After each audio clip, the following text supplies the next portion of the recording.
Thanks everyone. Councillors and visitors, please remember to switch your electronic devices to silence. And welcome everybody along this evening. I'd also like to welcome our viewers at home who are watching the meeting via the live stream. Let's get this underway, and I will ask you all if you could please be upstanding. Deputy Mayor Migdale, could you read out the opening prayer? Almighty God, we ask you to guide us in all our discussions to show goodness, honesty, understanding and wisdom in all that we undertake to do. May we respect each other's views at all times, and we ask all of this in your name. Amen. And Councillor Lagan, could you read the acknowledgement of country, please? On behalf of councillors, we'd like to acknowledge the traditional custodians of this land, the Whadjuk people of the Noongar Nation, on which this meeting is taking place, and show our respect for elders past, present and emerging. Thanks everyone. You can take your seats. Without prior approval, any recording of the meeting is prohibited. No action should be taken on any resolution of council prior to written advice from the city being received. Brings us to 1, which is the official opening. And ladies and gentlemen, I declare the council meeting of the 1st of April 2025 open at 6:31 p.m. Item 2, apologies, I don't have any. 3, approved leave of absence, I have nil. And 4, disclosures of interest. There were no disclosures from the Community and Resources Committee meeting held on the 25th of March. Tonight, I do have one submitted so far of Councillor Lagan, item 13.2, the proposed development on Wood Street, Inglewood, an impartial interest as he's met with the community to discuss these matters with them. Are there any other disclosures for this evening, councillors? No current Councillor Giudice? Mr Mayor, yeah, I'd like to attend to the same interest as well. And I'll Thank you. If you can just make sure that paperwork is submitted. Item 5, petitions. Are there any unverified petitions this evening, councillors? No indication. 6, responses from previous questions from members of the public taken on notice. I have nil.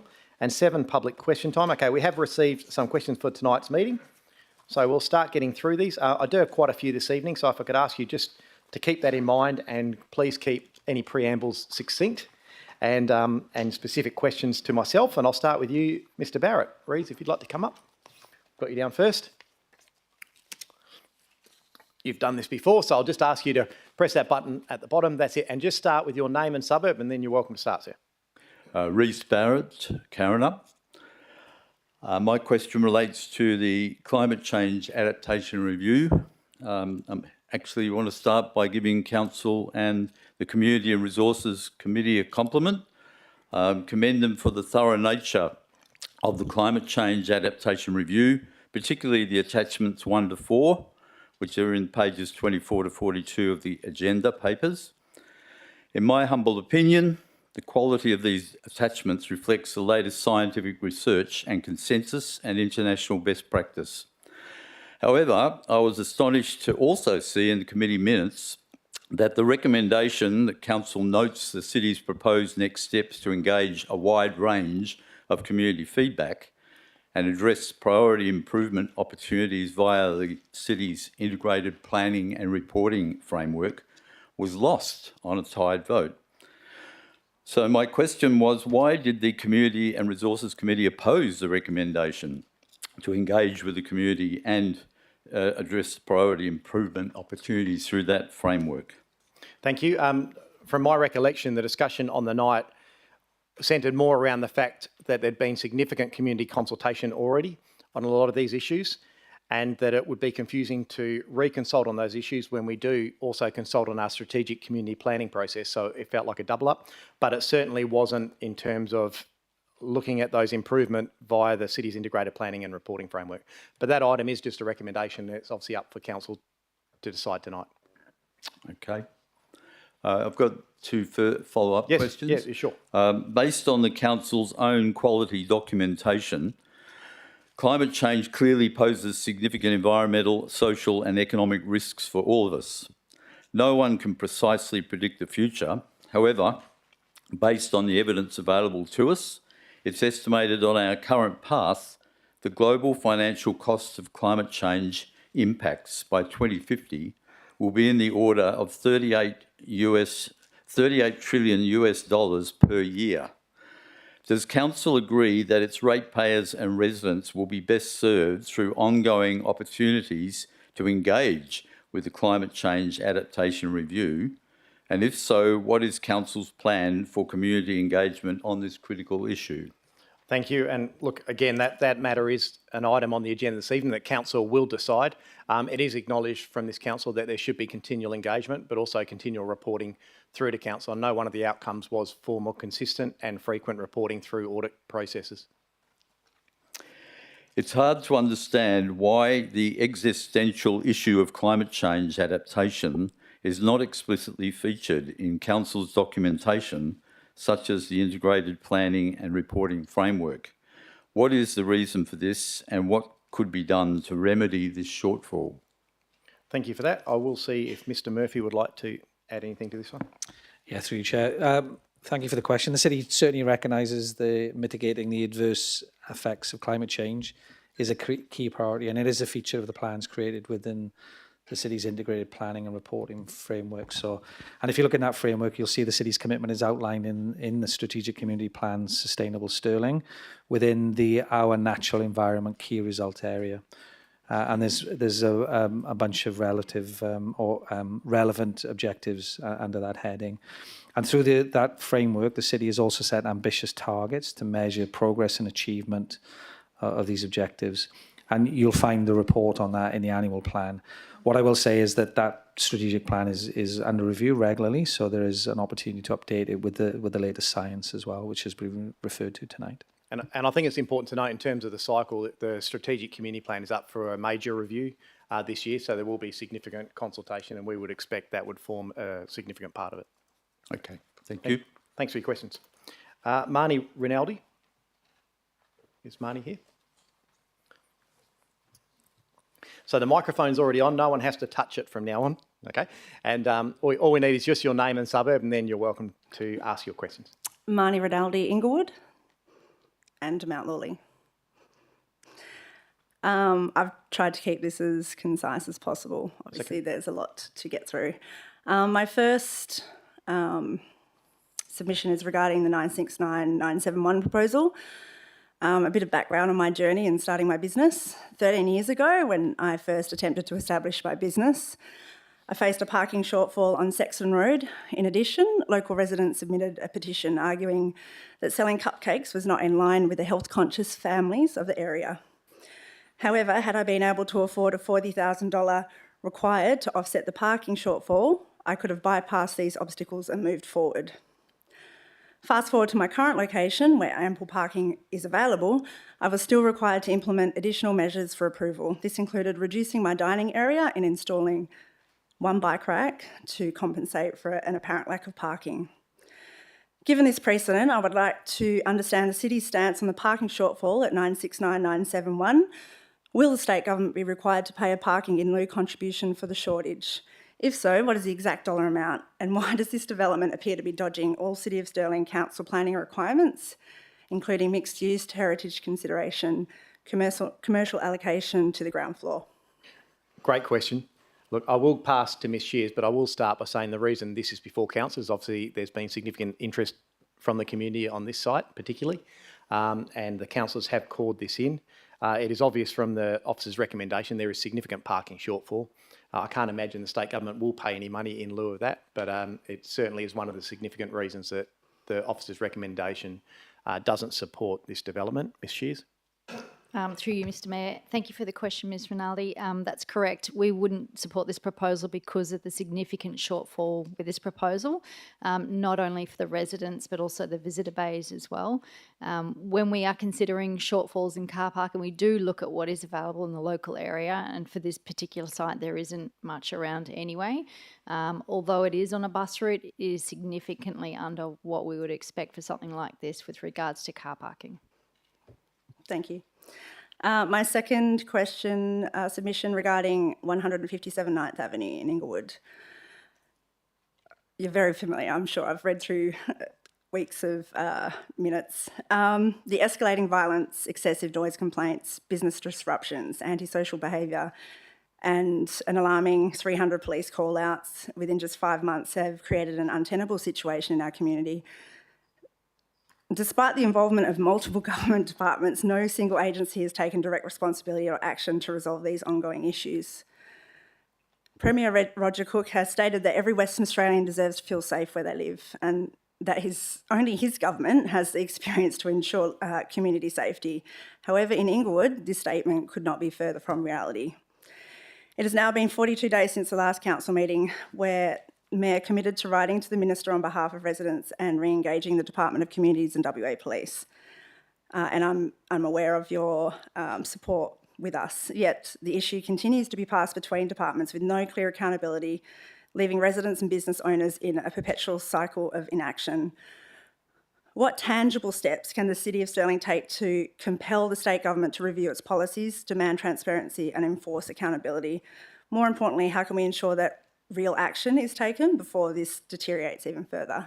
Thank you. Another very good question. Who'd like to start with this one? Mr. Quirk. Through you, Mr. Mayor, and thank you for the question. There is a clear agency responsible for dealing with this issue, and it's the Department of Communities. It's unfortunate that they didn't attend our meeting with the residents last Wednesday. City officers have met with their executive. The Mayor has written to the Minister, and we're still awaiting a response. In the meantime, the City and WA Police are fully aware of the situation that residents are confronted with, and we will continue to enforce antisocial behaviour. WA Police will continue to attend, and will continue to lobby the Department of Communities because they are the only agency who can try and resolve this issue. Lovely, thank you so much. Thank you. Maria Rosic. Maria Rosic, Inglewood. So, Mr Mayor, following Marnie's questions, I would like to further add that since communities began housing high-risk tenants in the 100% social housing complex at 157 9th Ave, many businesses, especially those within the immediate vicinity, have experienced not just a loss in profit. Many of their customers have also been confronted with regular antisocial behaviours as a direct result of certain tenants at 157 and their visitors. There's a long list of experiences, but they include I'm going to read out the following four, sorry. Okay. So, a business owner was punched in the face in his place of business. Patrons regularly see people shooting up in the complex car park and business car parks as they come in to attend appointments. Tenants and their visitors regularly scream and are aggressive, harassing and abusing customers at nearby cafes and restaurants. And people are heard screaming, swearing and fighting within the complex itself on a daily basis, which can be heard up to 3 streets away. As a result of this behaviour, to ensure these businesses continue to be able to do business safely, many have been forced to do, amongst other things, install additional extensive surveillance equipment, tell patrons to park along Beaufort Street instead of the car parks allocated, compounding the existing parking issues, and install heavier security doors and windows. Many are afraid that if the situation remains unchanged, they will have no choice but to permanently close their doors. So my first question tonight, Mr Mayor, is if figures and a full list of incidents were provided, would you be willing to write a letter on behalf of the businesses in Inglewood to the Minister for Small Business, outlining these issues that are the direct result of the state government's decision to place high-risk tenants in a 100% social housing complex so close to businesses in Inglewood? Yeah, yes, definitely. I'd be happy to write letters to every new minister. Thank you. And try to get them down there to view for themselves. Thank you. It's disgraceful. All right, my second question, Mr Mayor, is regarding the management of 157 9th Ave by communities. On Thursday night, someone within the complex attempted to set off the fire sprinkler system, resulting in the fire pump room alarm sounding off for more than 13 hours, affecting both nearby residents and businesses before maintenance arrived. The next day, the fire pump room had again been tampered with the doors left wide open. Despite notifying communities of the situation on Friday afternoon, the fire pump room box doors remained wide open and consequently unsecured until 11 a.m. yesterday. That same Thursday night, someone within the complex ripped the heavy metal gauge at the front of the complex off its hinges and threw that on the verge as well. Because of this complete disregard for property, 157 9th Ave has now also been labelled high risk for property damage by the Department of Communities. Furthermore, there is rubbish such as female sanitary products, stolen mail, food packaging and alcohol cans, as well as supermarket trolleys regularly scattered around the complex and along the adjacent laneway. Discarded furniture, mattresses and white goods have been sitting in the car park for weeks.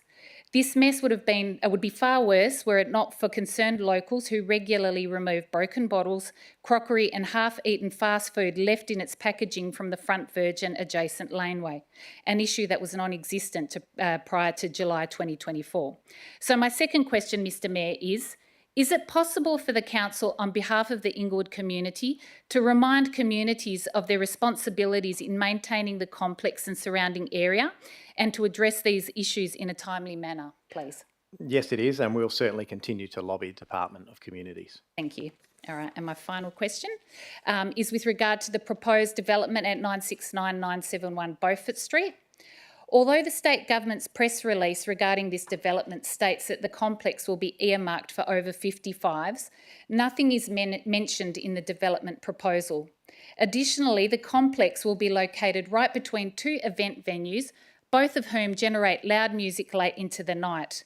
Given the fact that the demographic highlighted for this proposal is generally in search of peace and quiet, is the council concerned that the state government will use this as an excuse to drop the over 55s allocation and fill it with unscreened individuals, not necessarily from the standard priority list, but rather fill it with high-risk tenants like they have at 157 9th Avenue in Inglewood? And could the council please recommend that Housing place a restrictive covenant on the certificate of title, limiting the use and sale of units to exclusively over 55s?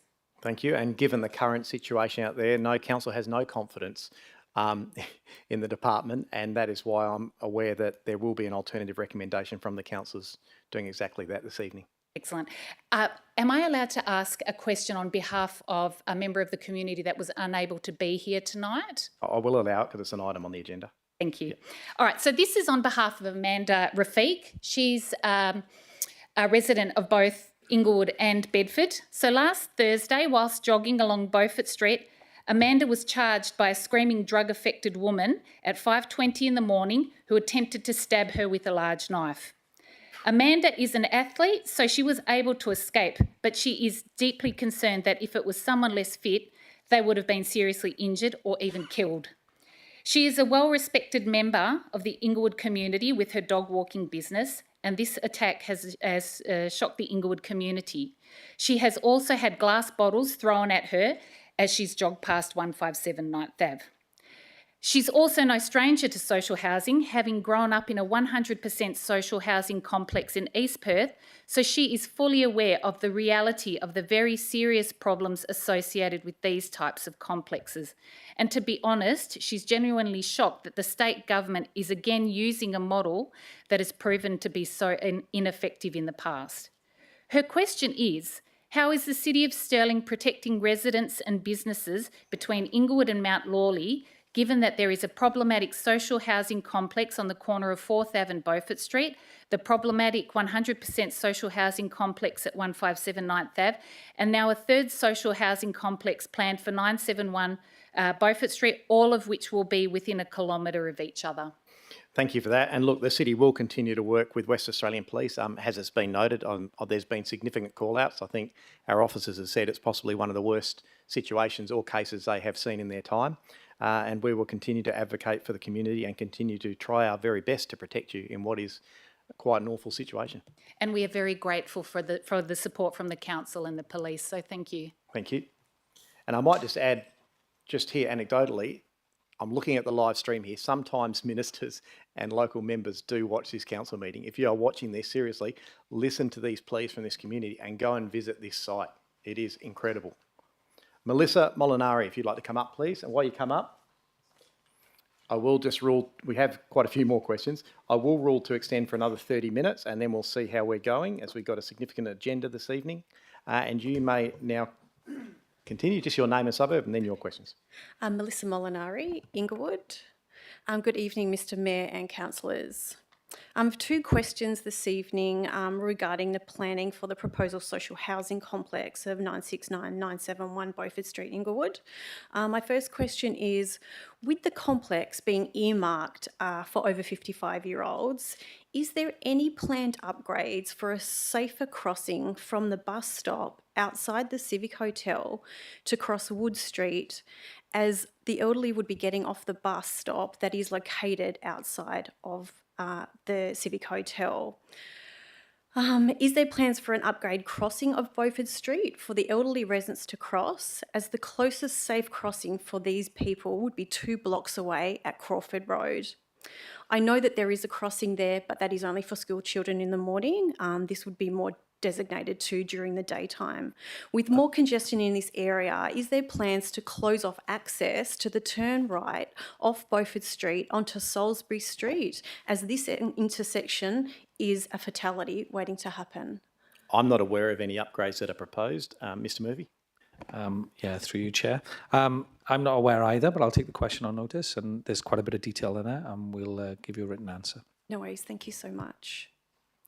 My second question is, with the proposed complex being built across from Coles car park, with the car park will become an issue, making it even more unsafe. As the Coles car park has no footpaths, you have to walk in the middle of the road to get to the store itself. So customers will be put at risk. This will impact congestion and become dangerous for older tenants getting across to Coles. Is there a proposal for a path to the front of Coles and safer access for these specific over 55 proposed individuals to cross this area with cars coming in and out of Coles and the Civic Hotel car park?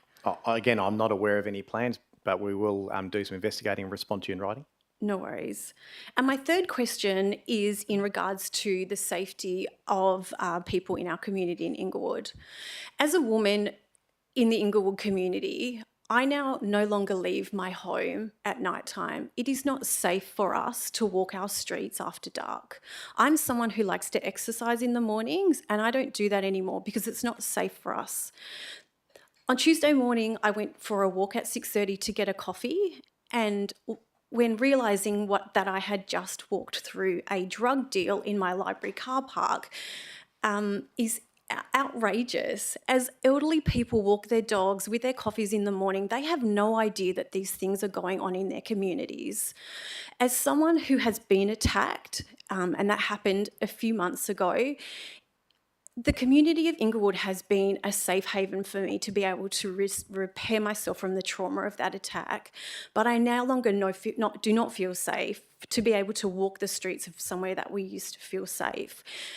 Can I call on the council to contact the government? What is it going to take for them to do something about the safety of the people of Inglewood?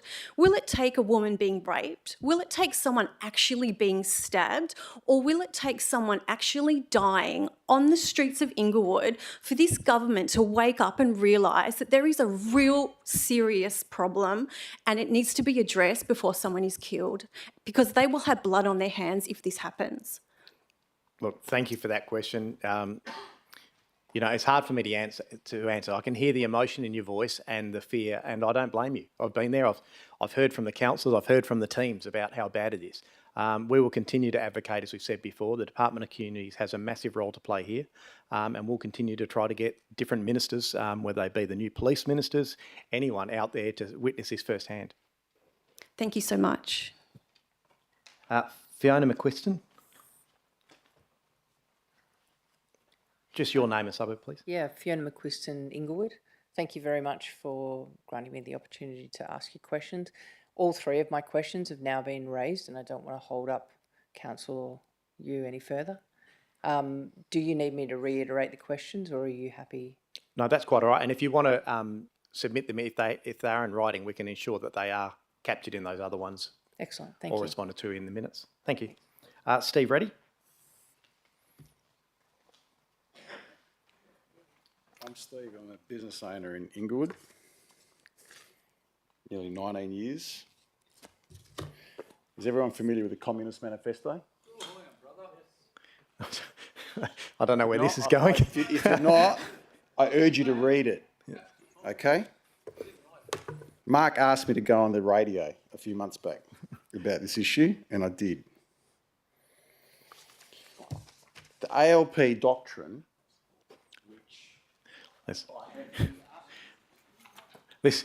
Can you see the nervousness in there? because we're dealing with a state Labor government. Let's just, And when you refer to Mr. Ratty, let's just keep it. Let's I will just keep it to because questions. everyone else has had an opportunity. Everyone else has had an opportunity to explain their background to their question, Sure. and I'm going to have mine. Yes. Yep. Within The reason. Let's just ALP keep on track. National Constitution reads, the principles of action. Constitutional action through the federal and state parliaments, municipal and other authorities. Constitutional action, union action, and ongoing action by organised community groups.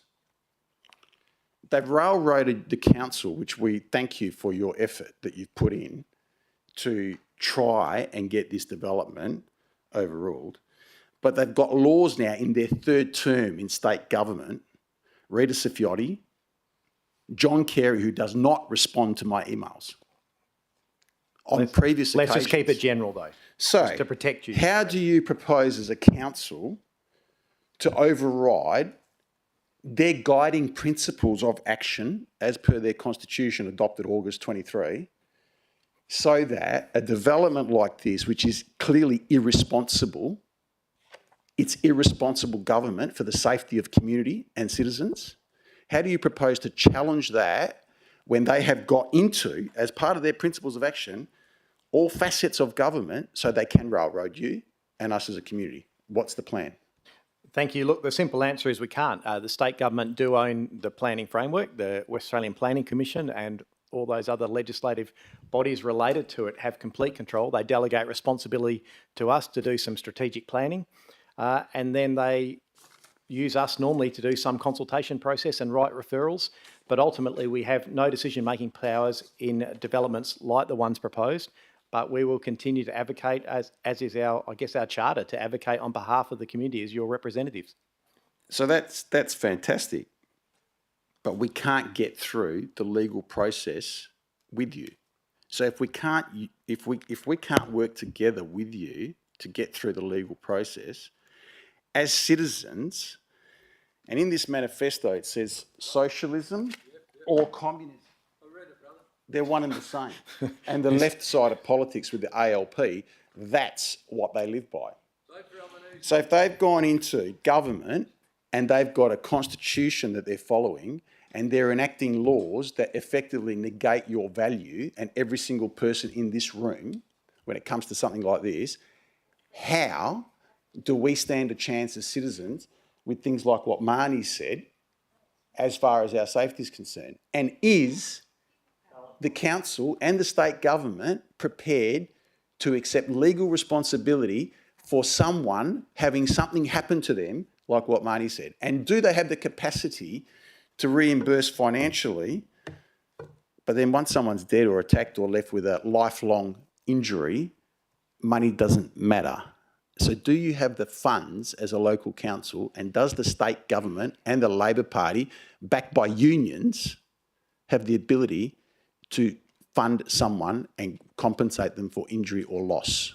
Look, that's not a matter I want to get into. It's not something... Well, that's where we're going to get to. It may well, but it's not something we should We've got a consider case this of evening. 300 people, 300 times yes, Mr. police Ratty, officers but we are called are a out. local government authority and our remit is planning, and we will certainly advocate for you on that front. We've got 300 times police are called out and only 30 criminal charges. There is data there to support that this development doesn't meet requirements. I'm going to leave it at this. Does the council welcome free speech and a community website that isn't censored by a local real estate agent, so that the people can say what they feel, so that you guys and the state government and the Communist Socialist Labor Party actually understand what people think and feel before they go ahead and make a decision? Does the council endorse and support the community forming an online free speech platform so that everyone can understand what people really think? And thank you for that final question. it is certainly not the council's remit to sanction any community forums. That's for the community to do. We certainly welcome free speech, as I think is very evident this evening, Mr. Reddy. And we will continue to advocate for the community on this matter. Thanks, Mark. I don't know. I don't even think that's set up. That's just Alan Scott. Excuse me, Mr. Mayor. Did you say that was set up? No, I certainly didn't. I said that wasn't set up. Oh, that's what I was going to ask. No, Did this man have the right to say what he said? Please, could you tell me his ratepayers? please sit down, sir. Take I've never been to one of these here. take a seat, please. Take a seat, please. Please, sir, take a seat. Okay, Your Honour. Who'd have...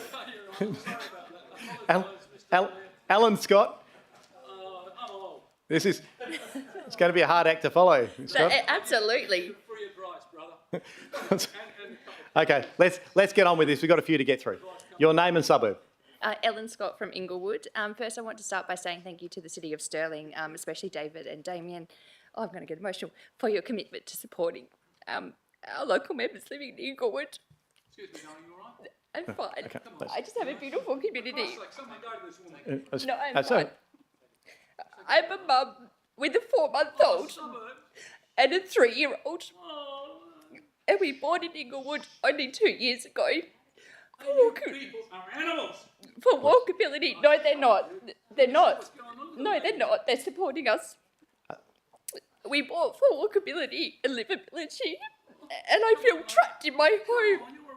Please, please, sir, sit down and... Somebody here to come find this. Please, No, I'm please fine. sit down, I'm sir. fine. I'm Please a sit strong, down. independent woman. This is just an emotional topic for me. I'm sorry. Could do a lot better without interruption, sir. Please. I'm postpartum and I'm tired and I've got 2 kids who don't sleep. I just no longer feel safe walking in my community. I can't take my kids to the park by myself. I can't go to the library without having my head on a swivel. I can't walk to Coles because I'm sworn at, or I'm needing to watch where my kids are going or who they're going to make eye contact with, and it's really scary. The proposal for 971 Beaufort Street, this is not so heavy, it goes against the City of Stirling guidelines with housing proposed for the ground floor. The proposal notes that it wouldn't be beneficial or attractive for possible businesses given the area isn't the hub, for want of a better word, of Inglewood. However, recent studies from across the world, including America, it was published out of Harvard, and one out of Eastern Europe, shows the benefit of mixed tenancies in social housing, including businesses and cafes. In addition to your letter to the government, Mr Mayor, would you be willing to query why the state government is again planning to lump us with another 100% social housing unit when this has been shown universally not to work in the best interest for the tenants as well as for our community? I'm very sorry for my emotional outburst. No, please don't apologise for it. Look, the city officer's recommendation is in total agreement with you. Our planning framework suggests exactly that mixed-use activated street fronts on ground floor with a vibrant mixture of residencies above it is the best outcome. This development, honestly, it looks like it's something from the 70s. Yeah. And I know the councillors have obviously been working with the community, and I know they have an alternative recommendation to strengthen even further the officer's recommendation on this particular development. Thank you, and thank you for your support. Thank you. And can I just ask, are there any other for Inglewood or that social housing before we change pace? There is another one. I will ask you to come up. Just might as well just keep them together. That's it. Hi, Paris Fitzpatrick from Inglewood. The issues at 157 9th Avenue require affected persons in the community. Sorry, can I just get you to talk a bit closer in your microphone? That's right. The issues at 157 9th Avenue require affected persons in the community to make constant reports to several different agencies. Many people complain that it is too confusing for them to find the reporting portals and phone numbers and end up giving up. Will Council provide the community, either by pamphlets, online, etc., with an easily accessible list of the most effective and preferred reporting lines, including links, descriptions of examples of reportable incidents, and how the information is used to deal with situations like this and others? Yes, we can. Thank you. Thank you. Please note also, we do have a few more questions to get through, but given that this item is significantly further down the agenda, we will bring it to the front of the agenda. I'm sure council will be all right with that, just so you're not stuck here for hours. Renzo, Can I ask one question on that? It's not on the agenda. Can I ask one question about the Inglewood? No, can we just, okay, let's, yep. Renzo Birdie? My name's Renzo Birdie, Stirling. Thank you, Council, for giving me the opportunity to ask a question. I feel a bit belittled by what's going on in Beaufort Street. I respect what you're going through. Mine's not as significant as that, but it is important to me and my neighbours, and it relates to traffic in George Street, which is opposite the council here. It's a 50 zone as long as I know, not an 80 zone, which is what is happening. Now, I wrote to the council a couple of years ago and said, could you put some stop signs to try and break the traffic up with all this rat run coming out of Princeton, the traffic that's coming out of Lanchester Way, and I was told no history of accidents, plus it's a main roads thing. I wrote to the main roads and said, no, they said it's a council issue. Lisa Thornton took up a petition recently and submitted regarding, there was two things. One was all the parking that was going on there that was creating a real hazard for traffic, and also the speed. Now, nothing's changed. Now, I don't expect to come in here and say put traffic management or something like that. It starts with education. Could the council at least put some signs up that say it's 50? Let's start with trying to break it down a little bit, because it is serious. You cannot reverse out of your driveway without people zooming around the corner without stopping, cutting the bloody corner. I've been nearly cleaned up several times, and it's something waiting to happen. Thank you for your opportunity. I'd like to think that the council can do something towards that. Yeah. Thank you. And thank you for your question. Look, we'll commit. We'll have a chat to our engineering team. We'll get someone to come out, probably with the ward councillors or myself, come out and have a chat to you and just see if we can help you out. Thank you. Thank you. All right, Roy Hegney. Oh, he's here. Here he is. Yes.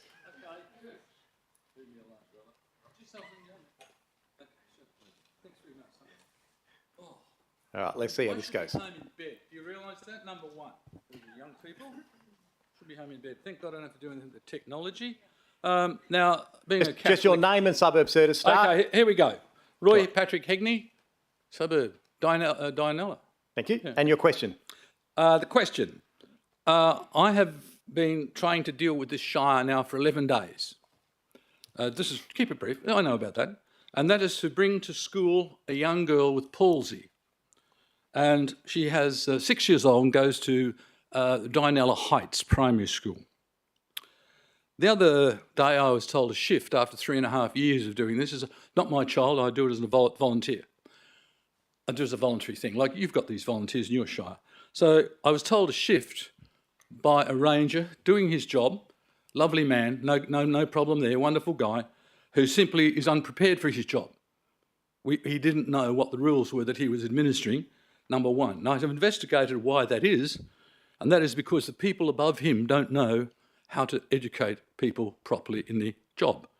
So at this stage of the game, that's kicked up to the senior people above him, lovely people again, Matt and Dan. And Matt and Dan tried to do their best. I said, well, look, if I'm not allowed to park there, where can I, son? They said, well, we can't tell you. The Shire Ranger cannot tell me where to park, but he can tell me I'm going to get prosecuted for where I am. That's number one. He said, engineering sorts that out. I'll pass it on to engineering. I said, well, thank you very much. Thank you. And hung up. 2 days went by and rang Dan back and got Matt. And Matt, I said...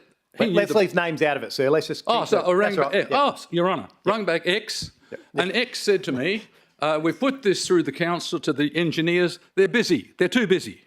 I said, well, I've got this little girl to take. So I went through the internet. A modern thing I don't have anything to do with. And there it is, my Shire, where I pay my rates every year, increasing by my brothers and sisters. there it was, the Sunflower Hidden Disabilities Initiative. What a wonderful organisation they are. You should be proud. Right now, you've stopped a 6-year-old girl with palsy from getting to school. Let's be clear on that. So I rang the head president of that association. He was shocked and didn't believe me. And he said, I want a full report.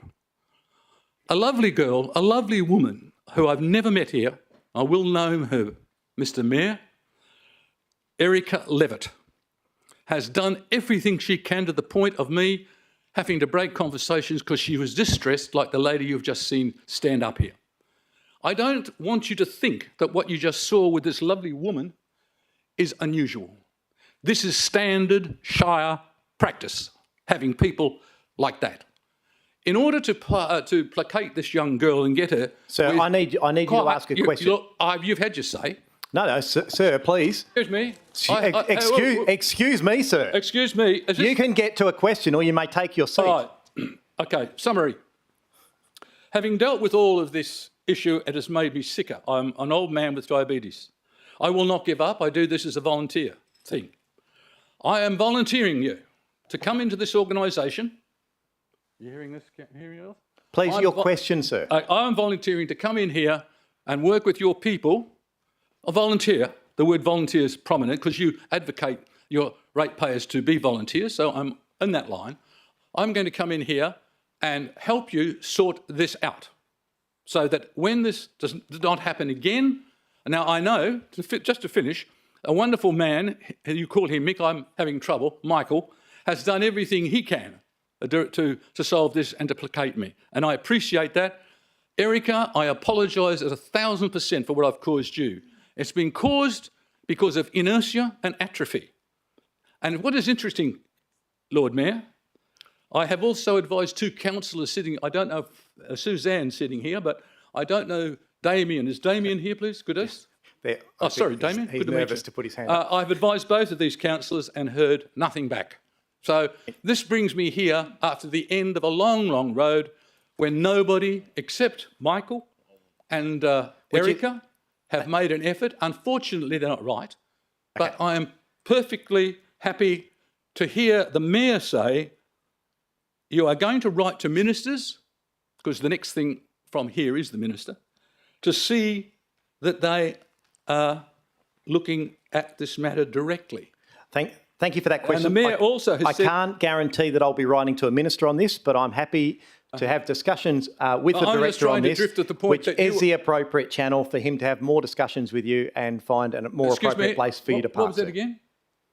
What was the solution here, sir? That I will have the director contact you again. My understanding is there is no issue with your parking. It's just you can't drive across that person's driveway to park in that spot. You can park about 5 metres away.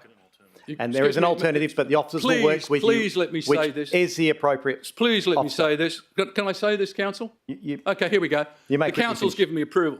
At this stage of the game, that is not correct.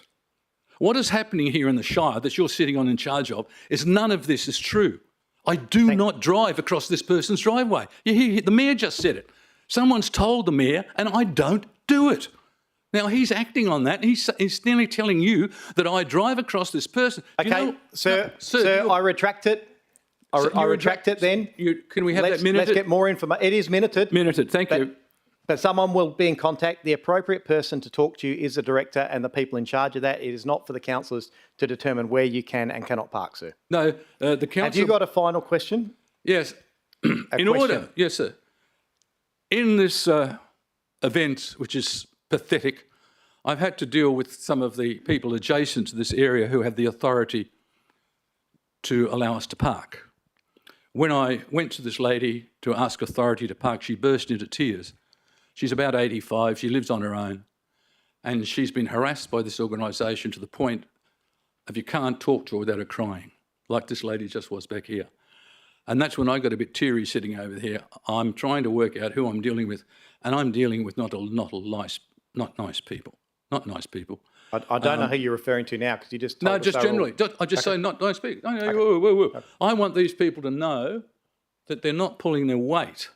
And what I need to know until I die, I'll be back here next time. until we get the situation where these people and things they've said aren't going to be happening. Now, I know the procedure will be managerial, and that's the area I wish to focus on, nothing else. And what I'm proposing here, very simply is the question, very serious, is I'd like to come along, volunteer to come in possibly once a month, and until I die, of course, it won't be long, and speak to, you've named Michael, speak to Michael face to face, ask him how he's getting on, because Michael is going to reorganise this. I trust him. He'll do a good job. I'm going to wrap that up now, sir. No, excuse me. I will wrap it up because I've got several questions to get through, and I'm very aware we've got a big agenda. It's been wonderful. It's been Thank you, and we'll take you up on that offer. I'm sure Mr Quirk will be happy to arrange it. I want council to give me authority to do that. That's why I'm here, because I don't. Do you have that authority? Are you the people that can do that? Council don't give authority for that. It's an operational matter, but I'm happy to give my permission for Mr Quirk to have meetings with you. Okay, and for the purpose, Your Honour, of coming in to the organisation? Let's leave that to Mr Quirk. That's an operational matter. But I appreciate that. It will be in contact. No, excuse me. Don't fob me off. Is that your responsibility to answer the question I just asked? I don't think anyone's fobbed you off, sir. I've said Mr Quirk will be in contact. Do you? We've just done it, sir. Please take a seat. That's as much authority as I have. I've offered that to Mr Quirk. Thank you. Thank you. Oh, Pierre Magaragati. Thank you. I'm just going to have to ask you to turn that back on. Thank you. And just your name and suburb. Pierre Magaraja, Karen Up. My topic is at the last EGM last week and the boardwalk, controversial boardwalk, you know me by now. Good evening, Mayor, councillors and public. And I have to say I'm really impressed with that spiel about that housing development. It's unbelievable. I think you're in the Bronx. At the EGM last week, we heard from Melissa O'Toole, an environmental specialist with over 25 years' experience in environmental impact assessments. Ms. O'Toole stated that any robust assessment should involve multi-options assessment as the first step, not the last. In this situation, it is clear that there are three distinct options for the city. Option 1, build a boardwalk through the dunes. Option 2, upgrade and widen the existing path at the eastern border of the South Trig Beach Reserve. Option 3, do nothing. Instead of firstly identifying the three options and weighing the various assessments against these options, the city appears to be focused on option 1, build a boardwalk through the dunes despite significant environmental and economic hurdles. My questions, 3 of them, have the 3 above mentioned alternatives been identified by the city as 3 distinct options whereby the environmental cost assessments can be evaluated? Question 1. No. Why? Because they haven't. The option that is being investigated currently is the coastal boardwalk. Could you just repeat that again more clearly? The option that is currently proposed is the coastal boardwalk through the dunes. Well, that doesn't really give me an answer, actually. And we'll continue with question 2.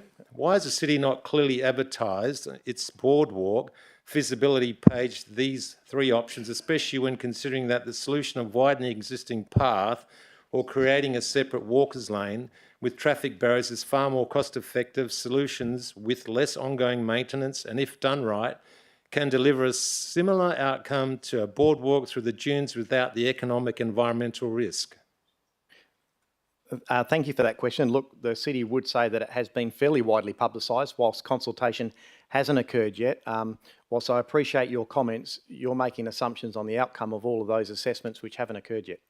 I'm not making assumptions. I'm just going on general banter and people and our I respect your research. view, sir, but you're basically saying what the outcomes of all those assessments will be, and that hasn't been determined yet. Well, I'm really asking you the question, though. Okay, question 3. Why are there no artist impressions of an option that involves widening the path that integrates vantage points to take in the view from the elevated path? Thank you. That's because council isn't considering that at this time. Well, you have one for the boardwalk, but you don't have one for the widening of the path. Does that seem a little bit biased? Yes, sir, it is, because the council is investigating a coastal boardwalk through the dunes. Well, then it goes back to the robust study. It should be actually looked at as a priority to look at all those 3 options and then thank you. take it from there. Thank you, sir. I appreciate your comments and your opinion on it. And my what? And your opinion on it. Well, it's a community opinion, actually. It's your opinion, sir. And, Well- and there are others that support you. Thank Well, you. as Mr. O'Toole it's not explained- it's not for discussion, sir. It's, Well, I'd like you're- to say Ms. O'Toole's an environmental officer. I mean, she knows her stuff. I And appreciate I don't really that, want sir. to be dismissed here either, you know, like You're what not being said. dismissed. You It's had not your- really a kind of answer. It's more like brushing us aside. So I'm going to have to ask you to take your seat. You've asked your 3 questions and I've answered them. I've answered them honestly. I haven't tried to fluff around. Well, I don't think they're proper answers. Thank you. They're on the public record, sir. They were correct answers. Richard Dessert, please.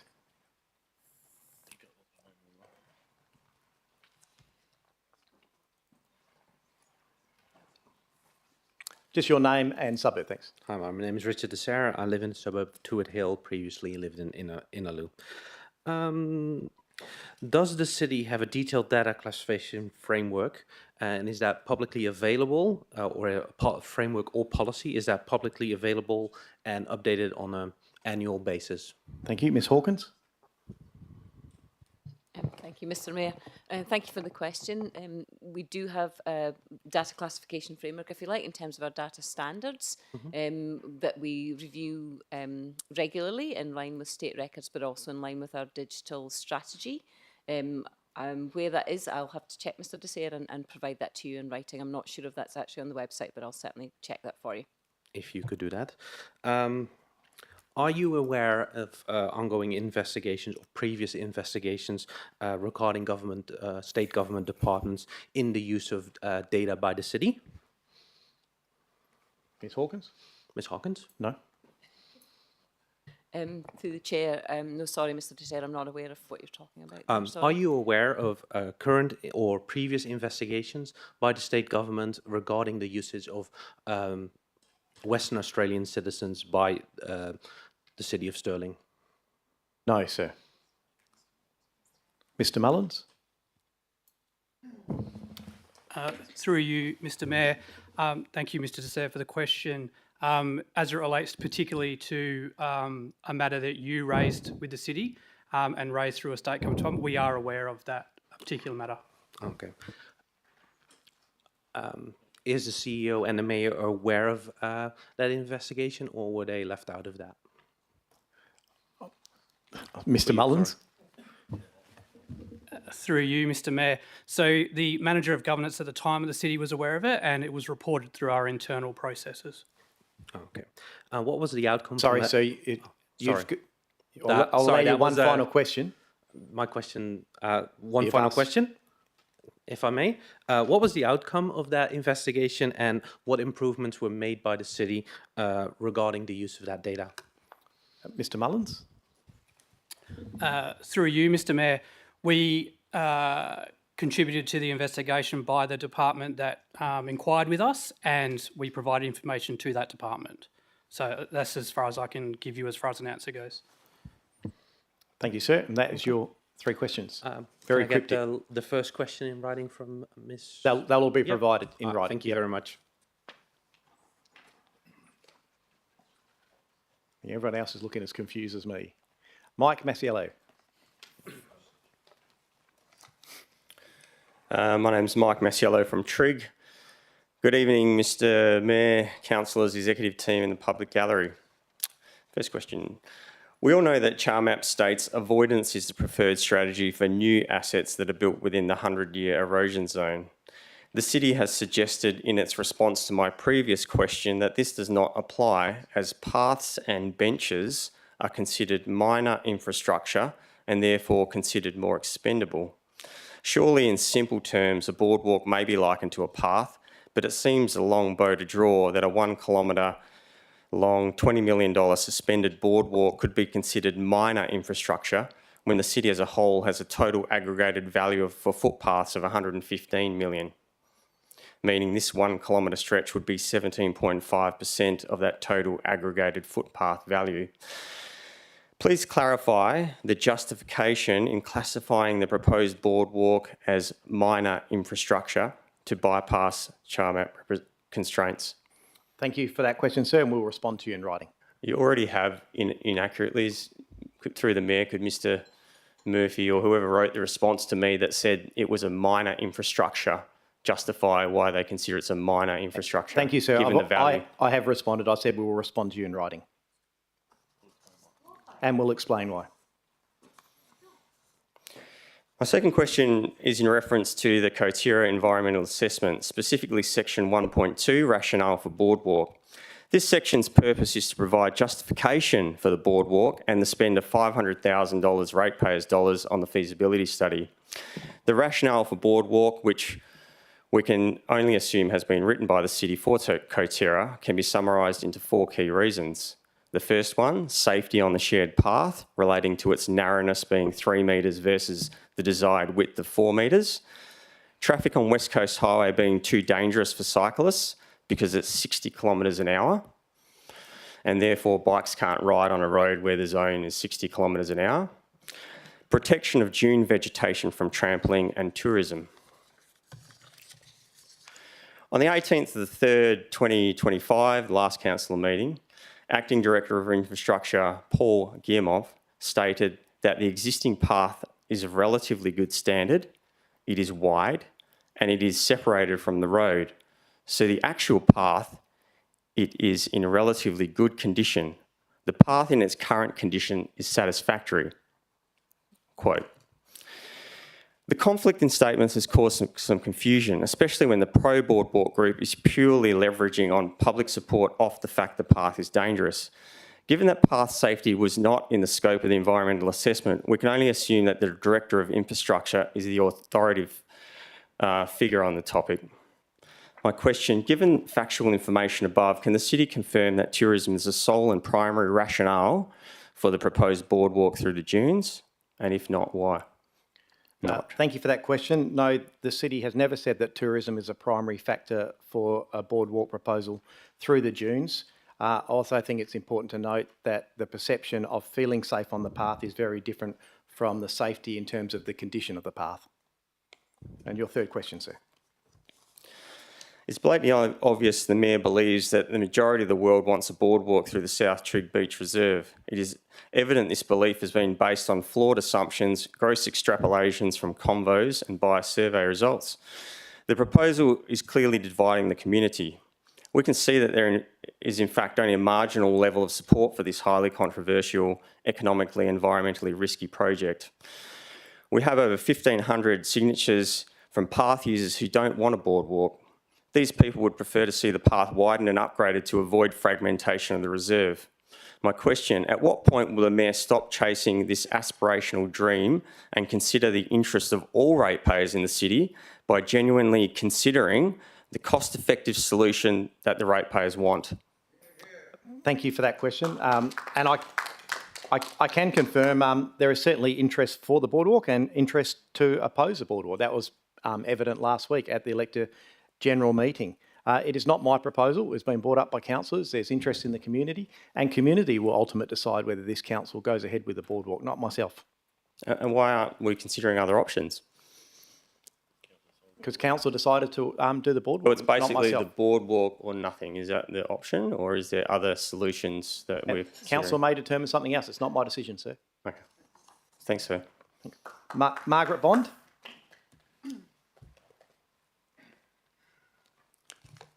Good Just evening. your name and suburb. Margaret Thanks. Bond, Scarborough. Today I received a notice from the City of Stirling regarding Scarborough Beach Reserve, Regulation 19B, Venue Noise Approval. The City has identified that the community would like to see more events at Scarborough Beach Reserve. Additionally, this will bring residents from other areas of Perth to enjoy our pristine coastline.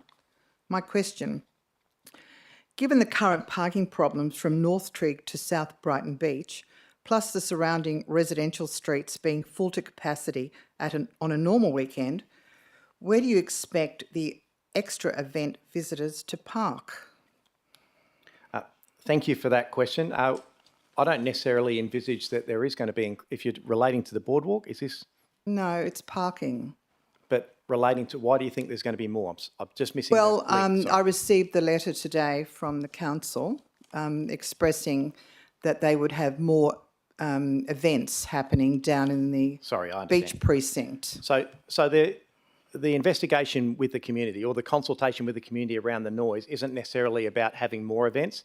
It's about understanding that currently a lot of this is happening and trying to understand the community, I guess, appetite for what sort of events should be held and what time and restrictions should be put on those events to ensure that those people that live there amenity is protected as well. So it's not about trying to get heaps more events in the precinct. It's more about making sure there's a framework to understand that when events are being put in there, that they understand to protect the amenity of those people that live there. Look, another question. At the 2023 EGM, the parking issue was raised and it has not improved. In fact, it is worse. Adding to that, 6 to 8 developments are being built in the Scarborough precinct. Question, have you considered taking this parking problem seriously and engaging an independent parking specialist to assess and report on the current and future parking situation? Thank you for that question. And yes, I am aware that officers have used independent parking experts in their discussions. Some of the outcomes of that were things that you're seeing at the moment, such as the parking wayfinding solutions. I know the state government recently has committed to a cat bus, and the city obviously has had projects to try to push for better public transport to alleviate those traffic congestion problems. Regarding the street parking, Mr Mayor and Coastal Ward councillors, this parking crisis greatly affects residents in your ward. What are you doing to solve the problem for your constituents now? And thank you for that question. I'm aware you brought up something similar at the EGM last week. Officers are working through that at the moment, and that will come back to the council in May and towards the end of May. And there are proposals to look at the precinct and come up with some plans and solutions. Thank you. Thank you for your questions. Lisa Thompson. And I will just rule to extend public question time for a further, I think 10 minutes should do it. We've just got a couple to go, and then obviously we'll get on to your item. Thank you. Good evening, Mr Mayor, councillors, council officers and electors. At the EGM last Monday, you stated, "I'm aware that a large percentage of the people attending the meeting don't want to stay and listen to the whole meeting." I'm a little confused about your choice of speakers and the prescriptive order that you chose. My question, was this order based around the knowledge that pro-boardwalk attendees had the numbers to overturn any emotions by those challenging the boardwalk? No, I had no knowledge of how many people in that room were for or against the motion. Obviously, there was a lot of interest in the boardwalk. In fact, as was actually written, I think, to the officers following that meeting, a couple of the proponents, one for and one against, offered significant interest in the week leading up to it with lengthy phone calls and registered their extreme interest in talking, which is why I put those two first. There was obviously no bias because I started with someone who was for and someone was against. If I was trying to deflect the meeting or come up with some false reading, I would have got someone else who was extremely against or pro up the front, and that wasn't the case. And I think that the meeting is a matter for public record. Anyone can view that and see that. Mr Mayor, some of the attendees who were attached to the surf club openly said that they didn't know why they were there and did not know what they were voting on. That is entirely up to them if they were here or not. I have no knowledge. Okay. Was there a concerted campaign to round up the boardwalk attendees to make it a favourable outcome for the council? You would have to ask the attendees that. Mr Mayor, quite the contrast. All our people knew exactly why they were there and what they were voting on. Anyway, Mr Mayor, when you called up Robin Murphy to speak, was she the sacrificial lamb to test the numbers? Do you realise that if it wasn't for Robin Murphy, we wouldn't be debating the boardwalk through the Trigg Dunes? This area would already have been built on and destroyed by a 4-lane road system. This amazing lady who has devoted over 30 years to the City of Stirling in an extraordinary volunteer service that would put us all to shame. Just to remind us all, she has fought hard to provide us with the environment we enjoy. I just wanted to say, as a volunteer Sorry, I just need to find it. She has, sorry, it might be a little bit long, President of the Scarborough High School Council in 1990, Vice President and Life Member of the Scarborough Progress and Ratepayers Association, inaugural President of the Friends of Trig Bushland after campaigning to protect the bushland from development and having it reclassified to Class A. Was on the Trig Bushland and Star Swamp Advisory Council at the City of Stirling when the Trig Bush Management Plan was adopted. Friends of Trig Bushland initiated the reclassification of the South Trig Beach Class A Reserve in 2001, was a committee member of the Northern Suburbs Wildflower Society and an active member of the Stop the Boardwalk Action Group in 2011 and 2013. Fought to save those the road through the South Trig Beach Reserve and North Brighton Road Beach. Has helped with the Sunsets Not Skyscrapers, currently coordinated with Dungrave Library Bushland and Friends of Trig Bushland. It goes on. She is amazing. She has got us enjoying the environment that we have all over the city. And I just wanted to say I'm impressed with her, and she puts us all to shame. And look, thank you for those comments. There's certainly no argument from council that Ms Murphy is a strong advocate and has done a lot for that coastal environment. It's for exactly all of those reasons that you mentioned that she was offered the respect of speaking. She'd rung this council and talked to officers about her concern in having enough time to give her preamble. And in fact, if you look through those minutes, not only did I ask her up first, she said a motion first, she did a significant preamble, and then I actually asked her myself if she'd like to put a motion again. She was given every opportunity to prosecute those arguments on behalf of the community. I would suggest that if I had said you can go at the end, I would have been told that that was too late in the meeting. I don't know what the right time was, but she was given every opportunity to prosecute her argument in a completely democratic environment last week, and I have no problems with that. Roland Hadley.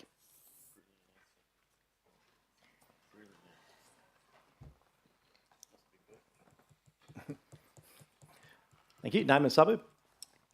Do I know my suburb? Yes, I do. Roland Hadley, Woodlands.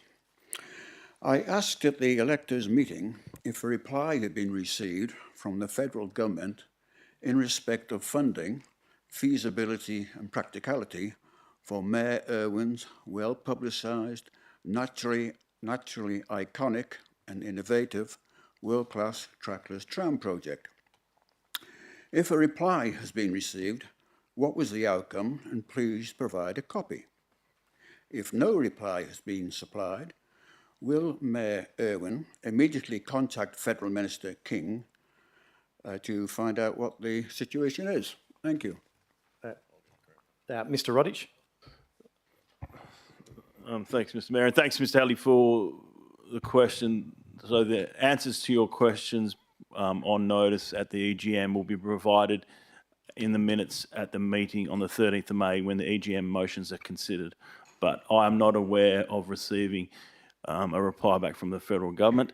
The information that we provided the federal government, we actually provided to you through Ms Wilson-Croft.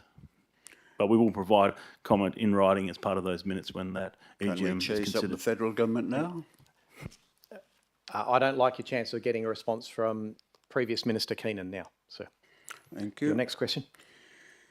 What details of successfully completed work have been made by former CEO Stuart Jardine when occupying this new position of strategic advisor? How many weeks was he employed, and what were the individual costs in salary, motor vehicle, IT, phone and superannuation? Thank you. I would suggest some of those are probably confidential matters. Mr Rodich. Thanks, Mr Hadley, for the question. I'm going to tell you, Mr Jardine was employed on a part-time contract from April last year to February this year. He no longer works for the City of Stirling. All those other matters are part of his contract, are confidential and would not be shared. Thank you. And your final question, sir? Ewan Street Community Group ask, did the business plan for Mayor Mark Irwin's iconic and innovative trackless tram project and proposed allocation of ratepayers' money go to the City's Audit Committee for perusal, approval prior for any recommendation to a council meeting? If so, please provide copies of this report and also this proposed iconic and innovative boardwalk, and perhaps also the Perth Glory Mirrabooka Reserve project. Thank you. I'm not aware that those went through an audit process. I believe they went through council and budget process, and we'll certainly provide you that in writing, Mr. Hadley. Is it not normal for them to go to audit process? No, it's not. Really? Thank you. Thank you. Alicia Jack.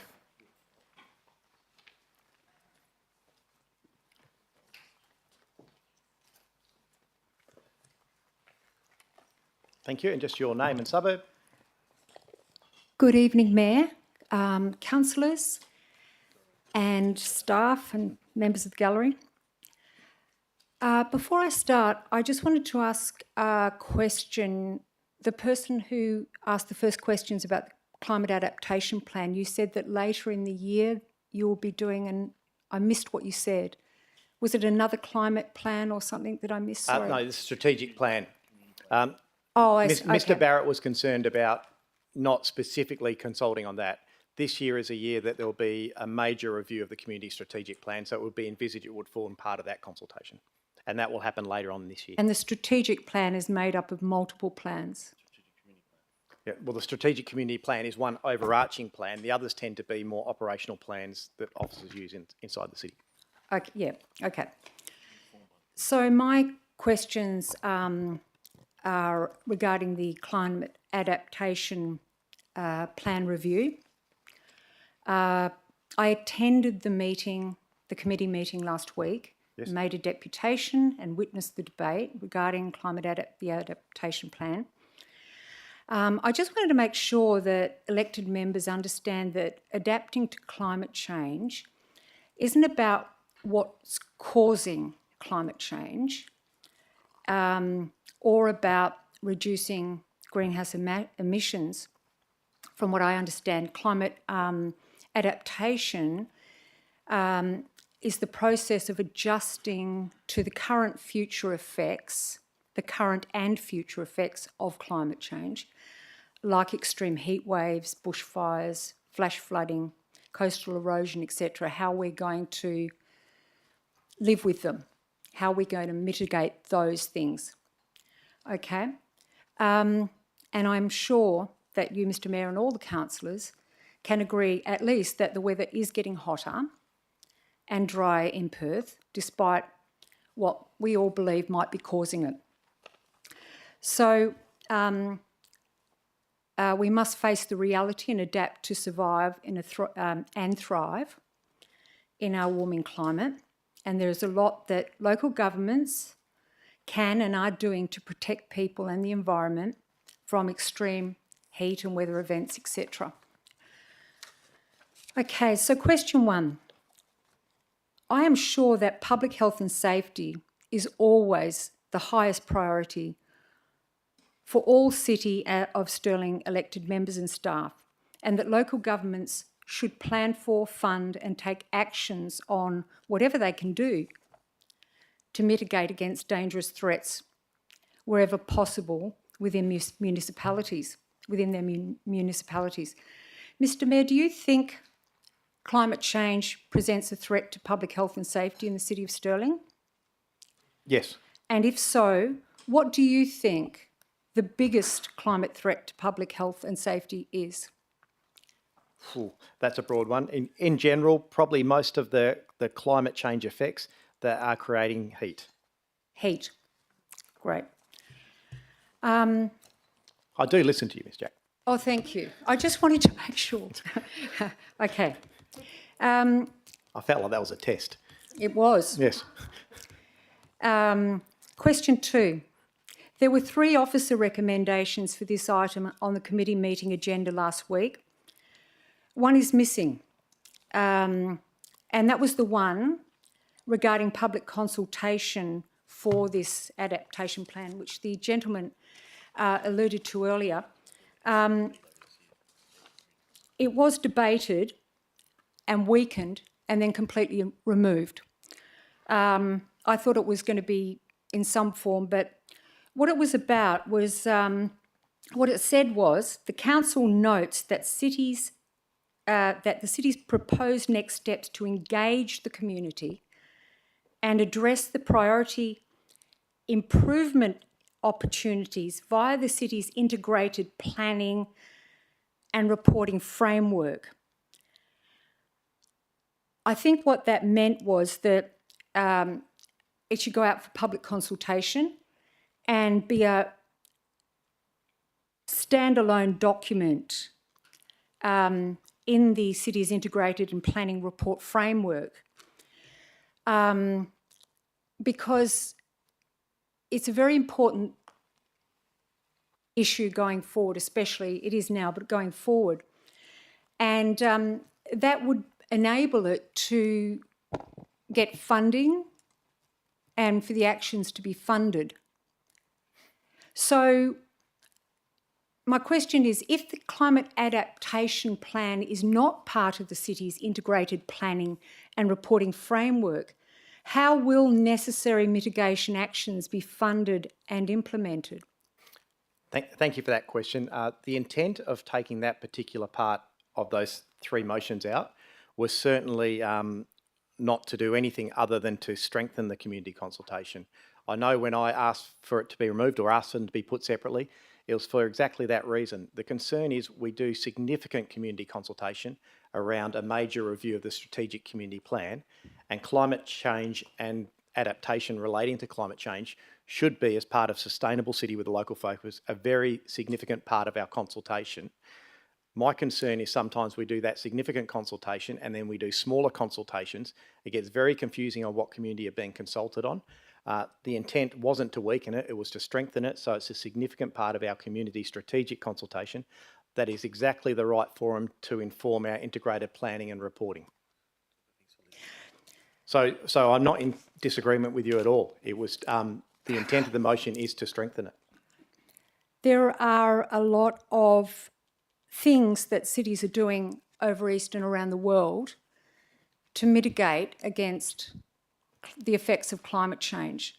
It's a really big standalone subject, and a lot of the things that are being done are not actually, I've never heard mentioned by this council.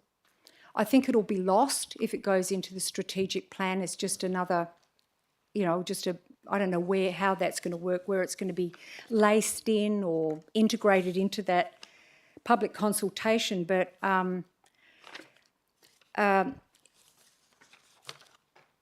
will you please consider making this a standalone plan? It's a very important subject with huge community interest,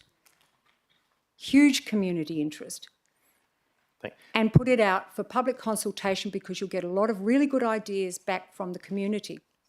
And look, and thank you for that query. It is entirely up to council if they wish to put it in that forum this evening. Again, I don't believe the intent was to weaken it at all. It will still be a significant part of it. Yeah. The issue, this is the Mayor's personal issue. Strategic Community Plan is such a strong document. It involves significant community consultation to inform the way we do business at a strategic level, which is exactly the area that council are involved in. There are many, many plans, hundreds of plans that sit underneath those. Right. And they tend to be informed more from officers, and the way that the officers will then use those to dictate how they do their jobs. It concerns me sometimes that they become the focus, and it should be embedded, to give it the power, it should be embedded in the strategic community. That is the highest level document this city is accountable for. So the intent certainly isn't to weaken it, but I understand your concerns, and it's entirely up to council what they do with that. Why did the coastal adaptation plan to protect infrastructure as opposed to people go out for public consultation? It's been that, yeah, and look, your questions are up, but that has been significant consultation around that. There's been significant consultation previously on the climate change and the strategic, the Sustainability Energy Action Plan as well. But given the timing of this, my personal belief is that it sits in the highest document. But again, it's an item for the council to decide. Okay, thank you. Thank you. Now, that is all I've got. If that is all I have tonight, we will move on. Thank you, everyone, for your patience and respectful nature of your questions this evening. Item 8, application of leave of absence. I don't have any at the moment. Councillor, is there any requests for leave of absence? If not, I will go on to confirmation of the minutes. Councillors, can I move it and a seconder to accept the minutes of the ordinary meeting of Council held on the 18th of March 2025? Move Councillor Kristovich, seconded Councillor Lagan. Just a show of hands, councillors, to accept those minutes. Sorry, just those community members for Inglewood, and that is unanimous. If the community members for Inglewood would just like to stay for another 5 minutes, your item will be brought to the front of the agenda relating to that development, if you'd like to listen to it. Sorry to interrupt that vote, councillors. I just thought I'd better make that. I'll get in trouble later. Announcements by the presiding member. I did just have one commitment tonight. I have to say a massive happy birthday to my little fella Reggie. My grandson turns 1 today, and the family are having the birthday party. So happy birthday, mate. Sorry I can't be there. Item 11, unresolved business from previous meetings. I have nil. And now reports and recommendations. What I will do, with the indulgence of council, is jump through to, where are we, to item 13.2 and bring that forward. Item 13.2 is significant development application, multiple dwelling development, 50 multiple dwellings, lot 13 and 14, house numbers 969 and 971, Beaufort Street, Inglewood. Councillor Lagan, you have a motion. Yeah, thank you, Mr Mayor. I'd like to move an alternative recommendation which adds to the original recommendation from committee. It's on the board. Do you want me to read all of it or just go through the main points? I think if you just go through the main points, it'll be fine. Well, yeah, Right. I think the gist of it as well. I think So for the benefit of the... essentially, the initial recommendation was not to support this housing development, and you've heard tonight the community talk about why. What we'd like to do is add with the following conditions and advice notices to be included. Condition A, at least one permanent occupant per dwelling must be an aged person, as defined in the Residential Design Codes of Western Australia, or the surviving spouse of such a person. B, a restricted covenant to be the benefit of the West Australian Planning Commission pursuant to section 129BA of the Transfer Land Act 1893, as amended, is to be placed on the certificates of the title of lots 13 and 14 on diagram 44421, advertising of the existing of the restriction on the use of land. Notice of this restriction to be included in the diagram plan and survey deposit plan. The restricted covenant is to state as follows: residential development of this lot shall not be used for any other residential purpose other than aged person dwellings. And C, a notification pursuant to section 165 of the Planning and Development Act 2005 is to be placed on the certificates of title and lots. Notice of this notification is to be included in the diagram of plan of survey. The notification is to state as follows: no person shall occupy lots 13 and 14 on diagram survey 44421 that is not aged over 55 or is the surviving spouse of such a person. And the advice notice A is, as per the Residential Design Codes of Western Australia, an aged care person is defined as a person who is aged 55 or over. What was the long version of that summary, I could have Councillor? Now, do you want me to read it again? And do I have a seconder for that motion? Councillor Giudice, is there anyone opposed to that motion? Okay, in that case, I will put that to the vote, councillors.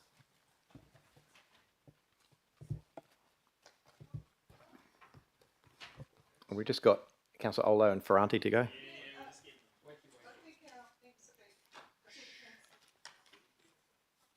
Yep. They're coming through.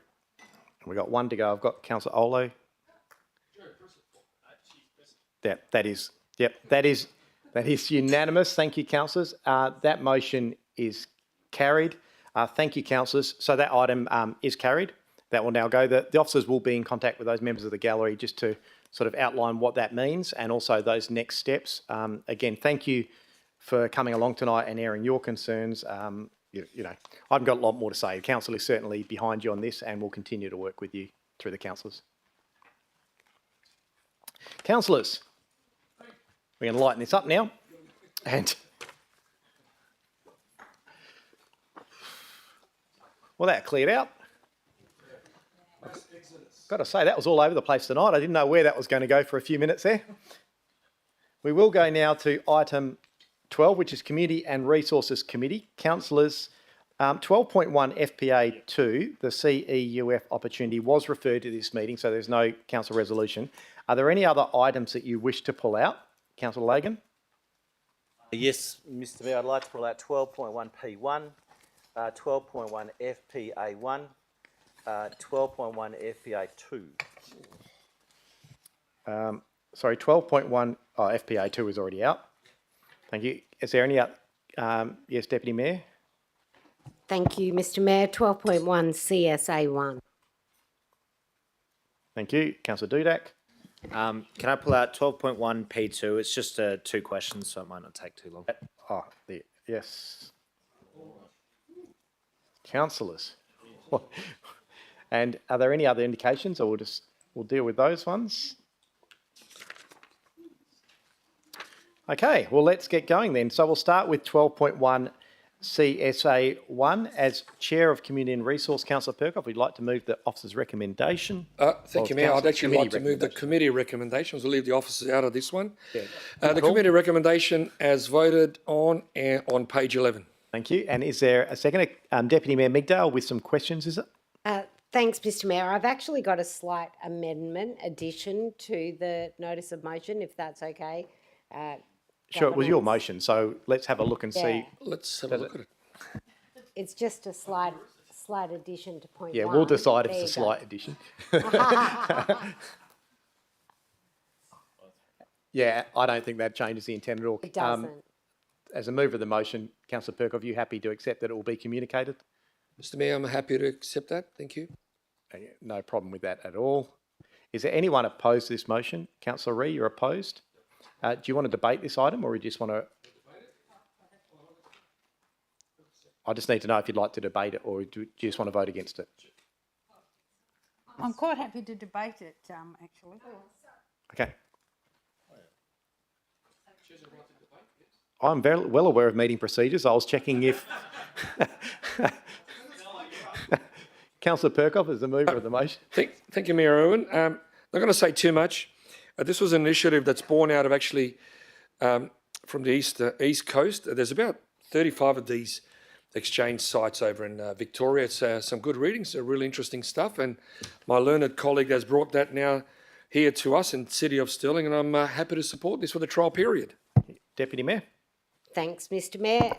You may recall that I brought this to the attention of Council last year off the back of what the East Coast were doing. I think it's worthwhile, especially given current circumstances on Beaufort Street in our backyard, that people who would like to transact on Marketplace are given a safe space to do that within, and that is what we seek to do with this trial, is provide a safe environment whereby people can transact. The addition that I have requested this evening is just about making sure that this trial is communicated to the public via socials, obviously socials, because that's where the transactions are occurring, and any relevant channels. With regards to the budget of the communications, it could be absorbed by the current communications budget. There's no need to go over and above. We obviously communicate via our social media constantly. It's really easy to make sure that our residents are aware of this. I just want to make sure that the trial is given every opportunity for success, and then we can look to implementing these little hubs in all of our 7 wards. Thank you. Thank you. Look, and Councillor Kristovich might even allow you to use his followers to just extend the reach. Councillor Ree, you're opposed? Yes, thank you. I think what we've heard tonight about Inglewood and Mount Lawley, the concerns of people along Beaufort Street are very real. Just because you live at one end doesn't mean you don't walk to the other end. I think having this sort of establishment is actually quite scary. We have no idea whether they've got hammers, guns, knives. What are they swapping here? In here it says toys. Interesting that you wouldn't just swap a toy at a house. But I understand having a safe place. But because we have no control over it, I feel that the City of Stirling would be in a position to be liable if something happened, considering it our verge. But I'd like to just point out that even though it's in Victoria, which doesn't mean that what goes on in Victoria is good for us here, and we are the best in the West, so we should remember that. But on page 10, I'd like to just comment, the initiative was proposed by the Victorian Police following a successful 6-month trial and subsequently commenced on the 8th of October 2024. So that's actually not that long ago. Outside 35 police stations that operated 24/7. Outside 35 police stations that operated 24/7. Now that to me would say that that would be a safe place to do it. Not in the middle of Beaufort Street, we've already got issues running around. I think the location, while the intent might be a good idea, I don't think that location is good enough for the people that live in Mount Lawley or Inglewood to be experiencing things from anywhere around Stirling or any other council to use as a hub, especially if it's going to be the first one. We don't know what it's going to attract. And as I said before, Victoria was different. Every one of those are based in front of a police station. This is not. And I can see the City of Stirling being liable for more, shall we say, undesirable creatures that were mentioned tonight. And I don't think we need to put any more fear into the neighbourhood. Also, the WA Police confirmed there is no current plan in Western Australia. Sorry. Councillor, keep going. Councillors, let's just have a bit of quiet. Councillor. I don't think, they've actually said there's no plans here. And why is there no plans here? Because if they're going to replicate it, they want to do it near a police station. And you could just imagine what fun it would be down at Scarborough Police Station. Well, they're never there because they're always busy. But with other things going on at Scarborough, they wouldn't need it. But it's just, while the intent's there, we're not doing a public consultation beforehand to find out how people feel. While it might be communicated on social media, the old 55s, those over 55s, won't be probably seeing that, and they'll be walking their dog and somebody's sitting there exchanging needles or exchanging whatever. I think this is fraught with a disaster, and as I said before, the report clearly says every one of these sites that were done were in front of a police station, and I think that's one of the most important things. We can't, on one hand, say to the poor people of Inglewood and Mount Lawley, we're going to look after them. On the other hand, we're going to give them more trouble. I just think it's not a good idea, and I will not be voting for it. Which is fine, Councillor. And this was debated significantly at committee. Look, your concerns are valid. I think the officers did address those concerns in the report and did suggest that it was under CCTV, and it is a trial. I do just also want to make up, if people are trading guns, they're probably not going to organise to meet each other in a public place. Just as a point. Is there any? They could be replica toy guns, and we wouldn't know the why. I wouldn't. They could be, but I wouldn't think they would do it in public. Anyway, is there Councillor Kristovich? Thank you very much, Mr. Mayor. Look, as the seconder of this at the committee, I would strongly encourage people to support this motion. I think there is strong evidence throughout Australia about incidences occurring, and the advice, whether it be in Victoria, in Queensland, in other states, is if you need to make these exchanges, don't do it at home. Try and meet in a public place. Try and meet in a place where there's a lot of activity going on. And that's the current advice. And I think by identifying this trial in a public location which has a lot of passive surveillance, which also has CCTV, I think we're allowing or identifying a great location which ticks all the boxes that the authorities around Australia are saying people need to be conscious of, but it also adds that extra dimension of having CCTV cameras there, which I think, again, would make it feel a bit safer. So this is happening everywhere. It's going on, with or without us. And I think this is just going to hopefully make it a little bit safer for people. And if the trial is successful, we'll be able to roll it out into other locations. And yes, the police or others may want to come on board down the track, and that's fantastic if they do. But I think we need to be doing our bit to improve on public safety. Thank you. Councillor Perkov, would you like to close debate? Nothing further to add, Mr. Mayor. Thank you. I will put that one to the vote then.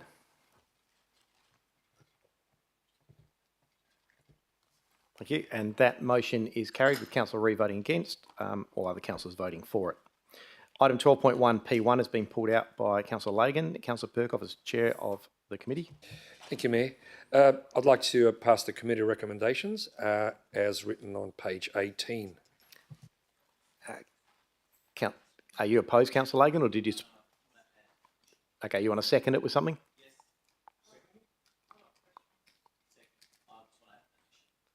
Yeah, well, I think if you're going to second it, you have to show me what the addition is now, probably. Let's see what your addition is, because then we'll see if Councillor Perkoff accepts it. Yeah, okay. Or if I accept it. Mr Mayor, thank you. Look, I know it was touch and go at committee. I understand the comments that you made in response to questions at question time, but the addition I would like is to put the public consultation back in, or engage the community consultation. The main reason I want to put it back in as on the original recommendation to committee, which I might add was written by officers, so it must have had some validity in their thinking, was I found this very interesting article on understanding community views on climate change and its local impact by Jacqueline Norton, 6th of February 2025. What it tells me is that timely local community feedback, not waiting 6, 10, 12 months for another report, is really important, because at the moment we're being told by everyone who comes to our gallery this is the existential threat of the century. I don't want to delay the public having a say on this. And as I said at committee, there are many people through our whole city that are experts in many portions of climate adaptation and change. I think it would be beneficial to hear from them. Can I just read one section? Look, if you're going to go on, I will, because I know there's someone else who wants to speak about it. I'll go back to Councillor Perkoff as chair. Happy to wait for that. I'm happy to leave that as an item, because we can always put them separately anyway. And it was a line ball at committee. It was a casting. And I don't think there's any change in intent from whether it's how it's consulted. But Mr. Mayor, I'm happy to leave that there and test it in debate. Thank you. Is there anyone opposed to this? But there are people who'd like to talk about it. Councillor. Yeah, so I will open it for debate. It's only because there's at least 3 indications, and I know no one can stick to questions. Councillor Lagan. Look, I'm happy to debate. As I said, this article was quite informative. The only thing I wanted to say was the reason I think we need to consult is that in this article it gives us information like in the inner city, 94% of residents believe in climate change, and 58% believe its primary cause is by humans, which I find quite distressing, because if you've got a problem caused by something and you want to fix it, you probably should have less of the something causing the problem. On the other hand, in regional communities, 84% acknowledge climate change, though a larger proportion believes it's a result of natural causes. I'd like to find out what our community believes, because this report goes through cites a number of answers to questions where it's clear the community have slightly different views, but no one is denying there is a variance in climate. I think it's important that we have a go at finding out what our community believes. Thank you. Councillor Thornton. Yes, thank you, Mr. Mayor. I believe there's no greater gift to council than to hear feedback from our community.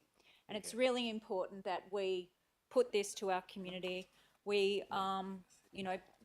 Councillor Lagan has already pointed out that there are many people in the community that are concerned with this issue. Let's go ahead and put it out for consultation. We currently have already a coastal adaptation plan. Why don't we have a land-based issues adaptation plan? And that's what the adaptation plan covers. We also have a mitigation plan, our SEEP plan. So it just makes sense to have a focus on land-based adaptation plans. I've got a question while I'm here. I've noticed a bit of an anomaly or an inconsistency with process. So in our agenda under this item, I've noted that we haven't listed the voting record for number 2 from last week's committee meeting, when normally we do capture all items that were voted on. I'm just wondering why we haven't captured that one. Good question. It seemed to have got dropped off the agenda altogether. I think it was just an oversight. I don't think there's any intent, Mr. No. Yeah, that's correct. Okay. Yeah, thank you. And this this plan is a little bit more complex to package it in the overarching strategic community plan. We have to address, urban heat, bushfires, as well as flooding. So I think having a standalone plan just makes sense, and putting it out to consultation. Thanks. Councillor Reid, got you? Yes, thank you. Yes, the debate at committee was interesting. I think the community consultation is very important, and after discussing the word notes and proposed and engaged were also debated, maybe we should stick to the one name if we're going to do community consultation, so everybody knows what we're talking about, and I don't think engaged still is the word. But I come back to the community consultation of how it would be how it would be achieved. And we did talk about social media, and yes, we talk about letterbox drop, which is too much money and maybe not necessary. But I do believe that this could go back to what we used to do and just put it in the local paper. Those mature people look at the local paper. They're even getting more younger people look at the local paper. But if we miss it on the social media, can we have it in the local paper? There are motions up, but we won't go where motions are these days, about using the local papers, all of them, the Post, the Voice, Community News, everyone, to start advertising our stuff. I am quite happy to put up another motion when I find the other old motions and combine them together. But that is, in my opinion, we need to do the community consultation. It is really important, but we need to consult them properly, and it needs to be in hard copy as well. Thank you. And look, and the people who consult are here, and the people in charge of the marketing team are here, and your voice has been heard, and I'm sure they plan to consult widely. Councillor Giudice. Thank you, Mr. Mayor. Yeah, in the Friday bag, we received the link to the climate change adaptation plan, because that was not currently on our website, and so I've had the chance to review that, and I'm not against the review per se. It's more a case of where the adaptation plan is going. I suppose the adaptation plan is about 12 years old. We have reviewed it. I suppose if I go to the adaptation plans sort of monitoring risks into the future and how we will do that, this 12-year-old document, it talks about being regularly reviewed and updated. Can I have confirmation that the document hasn't been updated for 12 years? Would that be fair to say? Mr. Chipper. Through the chair, no, the hard copy document hasn't been updated. All right, thank you. So just further to that, and the report, sorry, not the report, but the adaptation plan does then go to how this adaptation plan may be seen in the future, and talks about it going into the integrated planning framework, which I support, and the strategic community plan. Although I then, thinking about Councillor Thornton's thinking, it does hold a higher regard and may get, I wouldn't say confused into the community plan, but get lost somewhat, particularly with some of the particular items that the adaptation plan is trying to address. So my next question is, what is the future of this adaptation plan? Is it to continue being reviewed annually? I just think that there's some, and maybe taking it to risk committee, maybe that can potentially flesh out this, because I think the adaptation plan is potentially due for an update more than anything, but I just don't know what its direction will be. So could I have some confirmation on what the thoughts are on that is? Definitely. Mr. Chipper. Through the chair, this report was based on the first section of the notice of motion, which was to do a high-level review and analysis of the risks, impacts and the adaptation actions in the 2013 plan. Then the next step we were proposing, which was to do some engagement via the strategic community plan, which we had in the stakeholder engagement section. And then part two would be to have a revised set of adaptation actions. In terms of doing them regularly, Officer's recommendation was to integrate those risk assessments and identification of adaptation actions into our risk assessment processes that all service units have to do annually. Does that help you out? It does. It's pretty difficult to understand how it will transition. I do think that, look, I am supportive of the motion, and I'm glad we've had the review. And I don't know the backstory for other previous reviews, or if this is the first review since 2013. But I think it's really important, and I think that's why this document does talk to going to the strategic community plan. So I think we do need to perhaps get some direction from the officers of what the future of this document is more clearly, so we can all then give the guidance back to the officers that we support that approach, because to me right now it's unclear of its future. So perhaps that's just a warning. No, that's a fair comment. So I can probably just think help about you that. out by, I understand exactly what you're asking, and I think that's a very fair comment. I think item 3, that the city submit a report to Audit Committee regarding the findings of the review. Part of that, the expectation of council would be that there's a clear direction on the future of this. You know, I want to be clear too, I'm certainly not opposed to engaging with the community on this. It's for exactly that reason that I've had concerns. Some of these plans, we've got so many plans in the city, all of a sudden you find out there's this plan that we haven't looked at for 20 years or 10 years, and it can happen. And that's why I think the strategic community plan is that source of truth. But I think it can all be fed in and it can still be consulted. And through the audit committee process, it'll give council some comfort that you'll have more oversight on those risks. Who's next? Councillor Kristovich? Thank you very much. Just want to ask a couple of quick questions. So in terms of item number 2, the engagement, what did the officers have in mind in terms of community engagement, and how did they see that community engagement addressing the priority improvement opportunities? Thank you. Obviously, the engagement framework will probably outline the process that's used. And more in terms of whether that's similar to the strategic community plan engagement, or is this separate, and how much resources will be devoted to this? So it's really about... I'll get what are Mr. we doing and Chippett, why? Mr. Chippett to answer, but my understanding from the last answer is it will form part of the SCP. Yes, through the chair, the officer recommendation was to undertake engagement via the strategic community plan. There hasn't been any detailed conversation on that, but that would be led by the city's engagement team, and councillors would have an opportunity to provide feedback on that prior to engagement occurring. So just for clarification purposes then, whether we include item 2 or not, the consultation was happening either way, and it was going to be the same consultation? My comfort now is that, yes, it was going to be the same, but I think what is evident is there's definitely council concern about the community consultation, and they want to ensure that it's strengthened and is a major part. No, So it's not hidden in the process. So all I'm clarifying is that, I suppose, the fact that we took this out doesn't actually change anything. If we include it or take it out, the same consultation is going to happen and the same process is going to happen. So really, by putting it here, you're just reinforcing the fact that this will be happening as part of the strategic community plan. Thank you. Yes.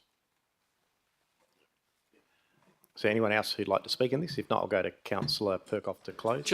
Mayor, thanks, Mayor Irwin. Just gauging by the responses from the officers and the councillors in the short debate, the long debate last week, short debate, it appears as this may become a bit of a prolonged process. There, my learned colleague to my right talking about a bit of clarity and so on. All I can say is that the sooner we get started, the better. Thank you. Thank you. That closes the debate. I will put that to the vote. We'll just put them all together. I think that's clarified. And I'm seeing that as unanimous. That is fully supported. Thank you, councillors. Our friendly cities, 12.1 P2, as chair of the committee. It was pulled out just for a question from Councillor Dudek. Thank you, Mayor. Becoming an L-friendly city, on page 43, I move the committee's recommendation. Councillor Dudek, are you happy to second with a question? Or would we... Councillor Proud's asked to second it. I'll let her second it. And you'd like to just ask a question, Councillor Dudek? It's yours. It was Tony. It's fine. Tony's got a thick skin. Councillor Kristovich, I mean. Sorry, I wasn't at committee last week, so I just got a couple of questions. They won't be too long. Just on in the report I was reading, I didn't see anything about the effectiveness of the alternative rodenticides that we're proposing. So it talks a lot about the potential benefits, but I'm just wondering, do we have any data on whether it's as effective as a rodenticide? Yes, Mr. Murphy. Through you, Mr. Mayor. Yeah, my understanding is it's just as effective. Okay, exact same results. That's good. The other question is just on the reason for this coming. Are we aware of any owl deaths prior to this from secondary poisoning from eating rodents? And if so, what's the amount? Mr. Murphy. Through you, Mr. Mayor. The reason for this report, I'm not personally aware, but there was a notice of motion from Councillor Kristovich, I think, and that's the reason for the report. So just for officers, was there any officers who are aware of reported our deaths in the city of Stirling, or is it more? Any deaths? Through you, Mr. Mayor, I'm not aware. No, not aware. But, That's it. thank you. Councillor Ree, you got a question? Yes, I'm just wondering whether or not it's what are we using to, when we, I believe that we caught 22 foxes last year, well, between the city and the department, around Herdsman Lake. Were any of them using the same, wasn't it, or was it just live traps? I thought we were using the same thing then, no? I wouldn't have thought for foxes. Oh, These so, are, so so these Mr. Mayor, are my understanding is, rodenticides. yeah, we don't use rodenticides, we trap. There's no one opposed to this. Thank you. I will put that to the vote.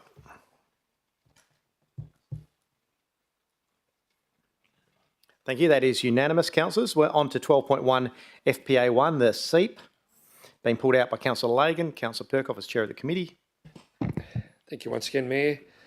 Sustainable Energy Action Plan, page 49. I move the committee's recommendation. Thank you. Deputy Mayor Migdale has seconded that. Councillor Lagan, are you opposed or have you got questions? Mr. Mayor, I'll I'll withdraw. Okay. I'm happy to take some questions on this. Councillor Dudak. There are quite a few questions, Mr. Mayor, so if you want to open it up to debate, there's maybe about 7 or 8 I have. I wasn't at committee, sorry. So. Are you opposed, Councillor Ree? Councillor Ree is opposed now. All right. Chair of the committee. Nothing at this time, Mayor, Mr. Mayor. Councillor Lagan. I think I had you as seconded, did I? No, sorry, Deputy Mayor Migdale. Nothing at this Nothing. stage. I will go to you. Councillor Ree is opposed. Sorry? No, but you opposed, so we'll go to you. Opposed, yes. There was a lot of debate and there's a lot of things at stake here, I think. But I think one of the things for those that followed what happened in the eastern states about 4 or 5 years ago, when the South Australia had all the renewable energy, when it went down in the wind, they lost everything. And they were attached also to the grid with New South Wales, Victoria, and went to Queensland. So they lost power, but they also didn't totally lose power, everyone, other than South Australia, because they all had another choice. I don't think we should be putting all our eggs in one basket. 100% is not going to be good. Even the other day, the government said that we should actually be making sure that we are doing some more for gas, because, mind you, gas should be cheaper in the West, but anyway, we keep some of it home, it might be. That we need to make sure that it's not just one thing. Years ago, a motion which can't be found, I put up that we have a wind farm, a domestic wind farm, and that is approved by this city, but we haven't actioned it, and yet we have the ability to have small little wind farms around the place. Councillors, can we just have some quiet for this, please? That look like barber poles. That's all they are. They're like barber poles. So they're not going to attack birds or anything else like that. Ospreys maybe want to go on it, but other than that, no. And that's what we should be doing. We're putting everything into one area, which I don't think is a good idea. And so therefore, that's one of the reasons why I won't support it. But also, when we look at the power blackouts, we did discuss about the importance in our building, especially when we look at IT, who we love a lot, that have to keep the air conditioners running. And I've been here not long after the building was built, nearly 20 years ago, and the whole power failure went. And they had to go and get fans and everything straight away to make sure that our power bank was all right. That was when everything was in the city as well. So, you know, like, we have a generator. We have I believe, and I might be wrong, Mr. Councillor Lagan may recall, but I think we were told we had a diesel generator. That could be wrong. Yeah, Is that correct? Yeah, just Yep, for the Yep. minimum. Yeah, and that's only for a minimum, and it's not going to keep a whole lot of things going. When the power went out beforehand, every door was opened in the city because it was considered a safety issue that all the doors open in case anyone was locked inside.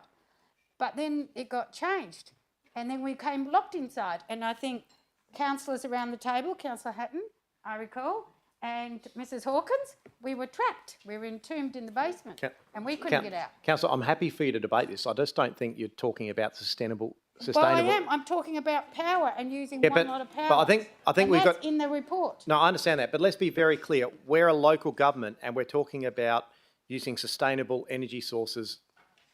over non-sustainable energy sources. We're not a state government shutting off gas supply. We still have complete access for our gas if we want to heat our water, and so do our residents. This is just a progress update on the Sustainable Energy Action Plan. All your points are valid, but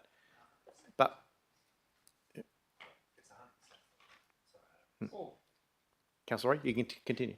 Well, I was just using it as an example. We can't get forced into doing anything, although we can around this table say this is what we're doing. And what I'm saying is I don't believe that we should go that way. Yeah. That's what I believe, because the power lies in this table. On page 47, we talk about the improved data management, strategic direction making, reporting. This capture and retrieval, wouldn't that still be in the RMS system? So that we don't have to reinvent things to actually show that if we're using gas, and we're using electricity, we're using wind. Page Shouldn't 47 is some of the that? owls. So, What page are you on? I'm struggling to follow this. no, 47. Yeah, the L's have had Oh, enough. sorry, it's not, wrong one. It would be page 51. Sorry. The point I'm making is that shouldn't that be already inside the RMS system, that we don't have to create another lot of data? Sorry, I don't know who to direct it to because I'm really not sure of what you're asking. It says in there, the main strategies to achieve the goals are to improve data management, strategic decision making, reporting. I would have thought the data management, we've already got that, so that we should be able to just pick that out somehow. That's. I think it's saying that Mr. Chipper. Oh, sorry, Mr. Gion. Through the chair, at the moment we are running the Agility greenhouse gas emission program. Unfortunately, we don't have any disclosure software to public and councillor. But based on our reporting framework, we release our progress through the annual report. Thank you. Councillor Ree. Yes, my apologies. The other thing was with regard to why, when it says installed a public electric charging station with the administration centre, Inglewood Town Centre on Beaufort Street. I don't know if they know that. There's a lot happening in Beaufort Street for those poor people. Are both funded by the state government's Charge Work Up EV charging scheme. So they're the, and Petrini Court. So they're the only charging places in the city. No, they're the ones that the city has put in. There are other charging stations within the city, just not managed or supplied by the city. Okay, so only a couple were funded and a couple weren't. So, that's all right, some ways. And then the other one is on the table of the city's performance, it says it's currently off track to meet its 50% goals. And it's interesting, the table, and thank you very much for getting the tables back in, people. The city's emissions increased by 29%, and this exceeded the performance indicator, which they said was because of the maintenance of the shutdown of the geothermal heating system at Stirling Leisure Scarborough. Looking at the costing of the Stirling Scarborough pool, Councillors, can we just have a little bit of quiet? Councillor Ree, I need you to the cost around the geothermal has increased. The 137,000, what is it costing every year, every time they do a maintenance, is huge. And that wasn't put into the program when we actually looked at actually doing geothermal. So that goes against our sustainability goals as well. So I don't think we're capturing everything we're doing here. And that to me makes it a concern. So I would have liked to have seen more of that into the report. And because it's 100% renewable, which I don't think we should achieve, I don't think we can achieve, but I do believe that we should be splitting what we can do and making it more logical. Okay, thank you. Councillor Dudek, I've got you, then I've got Councillor Lagan. Thank you. Yeah, I've actually got 5 questions. I just counted. It's not 8, and they're pretty short, so it shouldn't take too long, guys. Don't worry. That's a fair difference, that's all. Yeah. Just on page 52, it mentions that an expression of interest was submitted for a second joint power purchase agreement with 52 other local governments to source renewable electricity from local WA wind farms. Just wondering, when did council endorse the original power purchase agreement that we're currently part of? What was it, about a year ago? Who's got that? Who remembers when we did the initial power purchase agreement through Walga? Was it about a year ago or longer? Through the Mr. Gill? chair, first the PPA contract signed in 2021. 2012. Oh, a long time ago. A second? And I'll just clarify if council endorsed this or if it was done through delegated authority.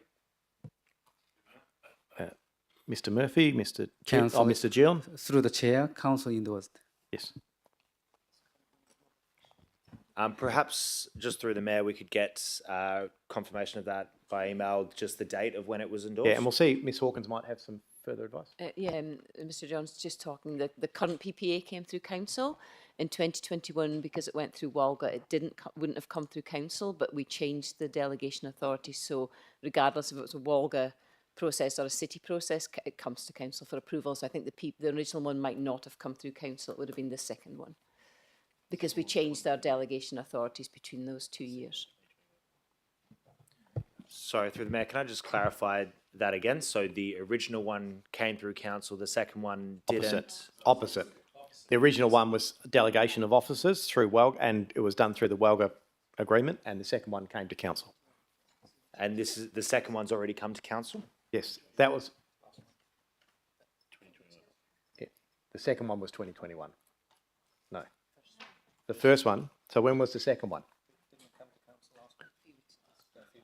3 weeks ago. Yeah, through you, Mr. Mayor. Yeah, we brought the second one, I think last council meeting, and it was approved by council. Even though it was done through Walga, as Ms. Hawkins said, that has changed. So I think we'll just check, did the first one go through council or was it done under delegated authority, because it was through Walga, which was allowed at the time. Okay, thank you. Yes, I must have missed it when I was on leave, unfortunately. I just asked this because there's been some publicity with the City of Joondalup councillors who are wanting to view the terms of their power purchase agreement that was entered into through Walga. Are councillors able to view the terms of this original power purchase agreement that we've signed up to? Yes. And my last question was, will council get a chance to review the second power purchase agreement before we enter into it? I assume we have. Can someone just send it to me as well? So I've got all the we'll ensure the details. officers make contact with you and give you the details and go through it. Thanks. And I've just got two more questions. On page 53, it talks about to bridge the gap in solar generation and carbon emissions reductions. The city plans to purchase renewable energy certificates through power purchase agreement to carbon credit markets to ensure we meet our 50% targets. Do we have a figure of how much we spent on these in 23-24 altogether, renewable energy credits, carbon offsets, etc.? I don't think we spent anything on carbon offsets. It's basically purchasing through the PPA. Mr. Gion? Mr. the Chair, yes. I read your memo. Good job. The question was, sorry, through the mayor, how much did we spend on these in 23-24? Thank you. But I think it's not that we spent money on it. It's how we purchase our power. So it's a cost of purchasing power. So, but I'll see if Mr. Gion can. Based on last week, our generation and emission, we definitely meet our renewable target more than 50%. But it's up to our emission consumption during the last quarter. If we not met the greenhouse gas target by 2%, maximum 2%, we may revisit power purchase agreement, purchasing carbon credit from the PPA. So carbon credit, PPA, REC is part of credit, so we can purchasing REC as a carbon credit. We'll provide you some advice in writing, because I think that's a report that came to council that talked about the cost and about if council doesn't sign the PPA, going to the open market, it would be more expensive. Yeah, just through the mayor, there wasn't an answer to my questions there. If I can get in writing just answers to how much did we spend on these in 23-24 and how much do we plan to spend on these in 25-26. And I don't accept that there's no value on it, because in the item that we're discussing next, which is 12.1 FPA2, we do have a dollar value on it with 700 tonnes of carbon being valued at $70,000 in renewable energy certificates. So I think there is a dollar value that we can get. Yes. Councillor Lagan, I got you. Thank you, Mr Mayor. Maybe you can, through you or the officers can help my confusion. So on today's agenda, which is separate and a little different to the committee agenda, we're being asked to receive the 2023-24 progress update for the Sustainable Energy Action Plan 2020 to 2030. And on page 53 is included all the information about a civic centre battery upgrade. When we asked the officers at committee, why was that on the committee, the officers answered because elected members had asked as an exercise for us to investigate this. My question is, if it's in this council agenda and we pass this, it looks as though we're passing something that's on this already when we didn't agree for this to be on the action plan. For the Energy Action Plan 2020 to 2030. I don't know why it's in the council minutes. Thank you. Let me check, Mr. Kellick. Through you, Mr. Chair, as previously mentioned, it was included in this report because we were asked for some more information on battery storage, and it's really a high-level assessment of battery storage as it applies to this facility. It's certainly not recommending any action being taken on that. We've still got a bit of work to do on this to prove that the benefit exceeds the costs, but it's really just a high-level information for elected members. Councillor Lagan. So that, again, doesn't really, I'm not comfortable with that because saying it's a high-level investigation doesn't mean it's been removed from this. If I was outside of council and I read that recommendation and saw this in the report, I would assume it's part of our Sustainable Energy Action Plan. Can I ask for that section, or can I put in brackets, excluding the investigation into the Civic Centre battery, what was it termed as? What about no action? Because you can't really exclude it. What about saying no action on, no current action to be taken on? Noting that. Yep, happy for that. Yeah, that sounds good so far. Happy, it doesn't change the intent of the motion, No. so. But it is just a progress update, so it's. Yep. But if you're happy with that, Councillor Perkoff and Deputy Mayor, you happy if that's added in brackets? I'm happy, Mr Mayor. There you go. All right, I'll go to Councillor Ferrando if you got a question. Actually, I'm going to retract it because, that was just answered a second ago, but I'll come back to it. Thank you very much, Mr Mayor. Just wanted to get clarification because at committee we talked about, obviously this is a 10-year plan, but we talked about maybe reviewing it every 5 years because of the importance of this issue and the changing environment all the time. So I just wanted to find out where that idea was sitting with executive and what we needed to do if there was the will of the council to do that. Thank you. So the question is, who's best placed to answer this? And I guess it's similar to the previous one. What is the process for receiving updates on significant plans like this through council? What is the intent? I could probably answer that one through you, Mr. Mayor. Murphy. So my understanding with this particular plan, council resolved that we would do an annual update, and so we do it. This is the annual update, and we've done it. In my time here, we've done 3, so we've done one every year. But there's a specific resolution for that to happen. Yep. Councillor? Just further to that, I suppose, I understand it's an update of our plan. The question is this plan still valid? Is this plan still attainable? Is this still the right plan 5 years on? And is this the right plan for the next 5 years? Or should we be adjusting our plan according to, the community expectations and all of the other things that are going on around this particular space? So if we're getting an update on our plan, but our plan is not keeping up with where it should be, that's my concern. Just have we got the right plan, and is every 10 years an appropriate time to go back and revisit the entire plan, or is this more appropriate as a 5-year review? And I think, like I said at the committee meeting, there seemed to be strong support for a 5-year plan rather than a 10-year plan in this particular space because it's so important, and we need to make sure we get it right because it's cost us a lot of money if we make the wrong decisions, and costs us a lot of money if we make the right decisions as well. And my simple answer to that would be it is a current plan. It's 2020 to 2030. It's entirely up to council if they want to have a major review at any time of this. But that's exactly what this is. This is a significant progress update, which does outline that whilst there's some challenges, it is fit for purpose and achieving the outcomes of change. Can I also then maybe make a slight adjustment to this motion as well, that council endorses a review of this plan? well, I think if you're doing a review of this plan within the next 12 months, and then that in itself may determine whether we look at this every 5 years or whatever the right strategy is. But I don't want to predetermine that, but I think we should do a review of this plan. You may do whatever you want. I guess this is a review of the plan, that's all. No, this is a progress report of the plan, but I want to review the content of the plan and see whether the content needs to be changed, updated, or completely turned on its head. Yep. Mr. Murphy? Yeah, to you, Mr. Mayor. If I answer the question this way, officers feel this is the appropriate plan, the target's still valid, and we've given you an annual update. We're moving in the right direction, and we still think we're on track, although there are some challenges.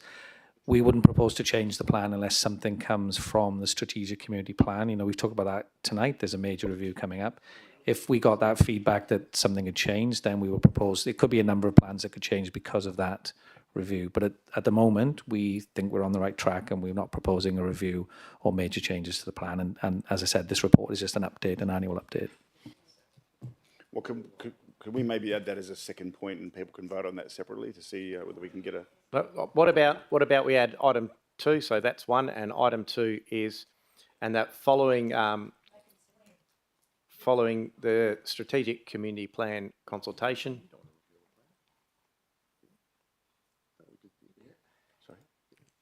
Consideration be given to a major review of the SEEP. Something like that. And then we can put them separately. Yep, I'm happy with that. Right. If the mover and seconder are happy, I suppose. The mover and second are happy as long as we put them separately?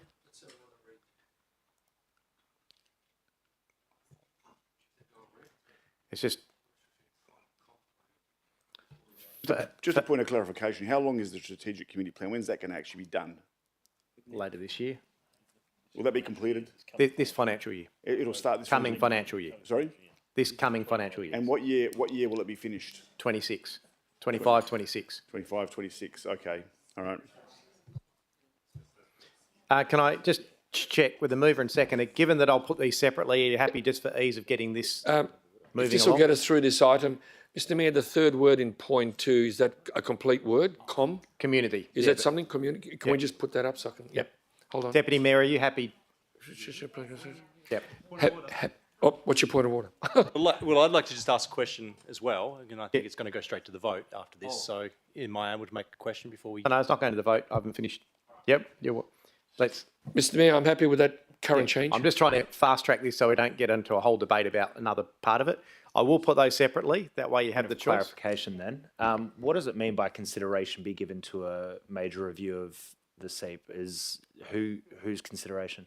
It'll always be council's consideration. I'm just wondering what effect those words have, to clarify. If you'd like to change the word, I am not wed on any words here, but as I said, any plan can be reviewed. Council has complete control. I don't want to change anything until I understand it. But that it's going to be carried out within the next 6 months rather than consideration. I'm just not clear on what council's asking. It's just been, it has given a progress. If you'd like to completely review it, it's just I'm not sure what your outcome is trying to achieve with no further. So there's so many plans in this organisation. You've been given a progress update which has offered a recommendation saying there is no recommendation for a major review of this. It is fit for purpose with a few tweaks, and council is saying you want to do a major review of it, an overhaul of it. I would suggest that unless you have evidence, then you were going to, like if you put a separate notice of motion up to say to review this, you'd have to have a reason for that review. Now, given that there's no current information, officers have provided their expert opinion. Following a strategic community plan consultation, consideration by council be given to a major review would suggest that if something significant came through that process. I mean, just a point of clarification, I suppose, Mr. Mayor, is that it's a bit like our million trees objective. We changed that because we're not going to do a million trees. We're going to do shrubs. Likewise here, are we achieving our targets? How far away are we from our targets? But that's what this report exactly says. Exactly, and it tells us that it's not realistic what we're trying to achieve. No, it doesn't. It's tweaked it a little bit and said if we do this, we'll be all right. Well, I beg to differ, but that's... You're reading a different report, Mr. Murphy. So, to you, Mr. Mayor, that is correct. There are challenges. So we are a bit behind the target, and that was because of 3 reasons. One was because we had a number of PV installations that are not connected by Western Power. The other reason is that we had a very hot summer. And there was a third reason which has slipped my mind. Oh, it was the geothermal breakdown at Stirling Leisure Centre. So if those three things hadn't happened, if you like, it was an exceptional, we would have hit our target. So we are confident we'll get back on target because we will sort those things out. Those buildings will get connected, the geothermal will get repaired, and So the how weather are we is gonna- always how a are we gonna challenge, but we are moving forward. We can't solve the hot weather, can we? No. And I think what we've been trying to say again about the major review of the strategic community plan, if that review tells us that the community believes we're on the wrong track, we should be moving faster, we should be heading to net zero at a quicker pace, then that would indicate that we should review this plan and bring it back to council. And of course, the results of the major review of the strategic community plan will come to council, so that will allow you to consider whether any plan should be reviewed as a result of that. And I'm happy with that because I think consideration by council is the key, and I think I'm happy to do it after the strategic community plan in 2026. I understand some people want to do it sooner, but I think in reality we couldn't do it any faster really if we wanted to. So, yeah, that's what I mean. So I'm happy with that. I think it ticks all the boxes. And Thank you. Councillor Giudice. Thank you, Mr. Mayor. Look, with all due respect, I know the KPI of 18% has not been achieved and there's reasons for that, but then we've got the KPI of 2025 to be 50%. That's 22%. No, 32. Sorry, my maths is wrong. How are we going to get to 32? How are we going to do that in 3 months? There's no direction in this document or in this report about how we're doing that. So with all due respect, I just don't think we are going to achieve it. And so I am very much supportive of Councillor Kristicevich's endorsing a major review, really, of this plan within the next 12 months. Don't worry about the strategic community plan. That's going to take longer than their FY26. It's just not logical that we can do that. We're not going to achieve the target. That's my view right now. So how do we get there? Well, we'd start a review now so we can actually do that. I'm not 100% convinced we'll hit the 18% in 2023-24.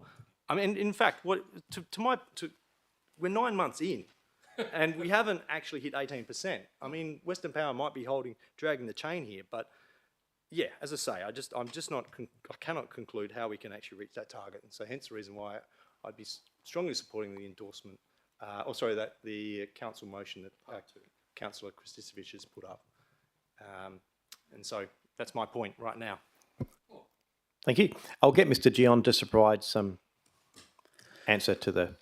Yes, through the chair. When it comes to our target, is very ambitious target compared to other local council at the moment.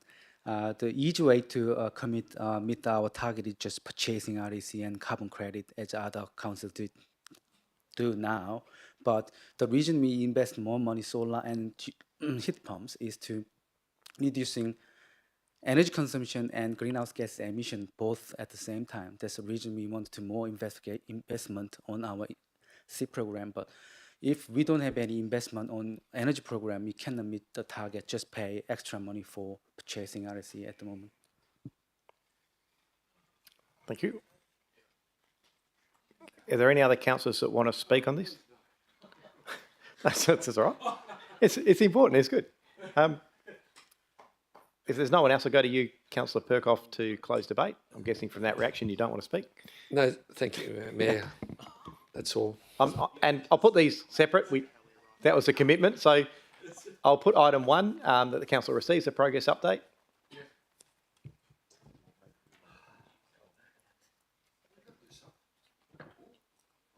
Thank you. And that is carried with councillor Reeve voting against the progress update. And item 2 is that following strategic community plan consultation, consideration by council will be given to a major review with the commitment that it is up to council to call that. I will put that one to the vote.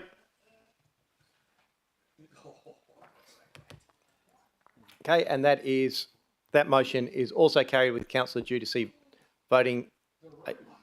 Are you voting against the review? I thought that was your whole debate.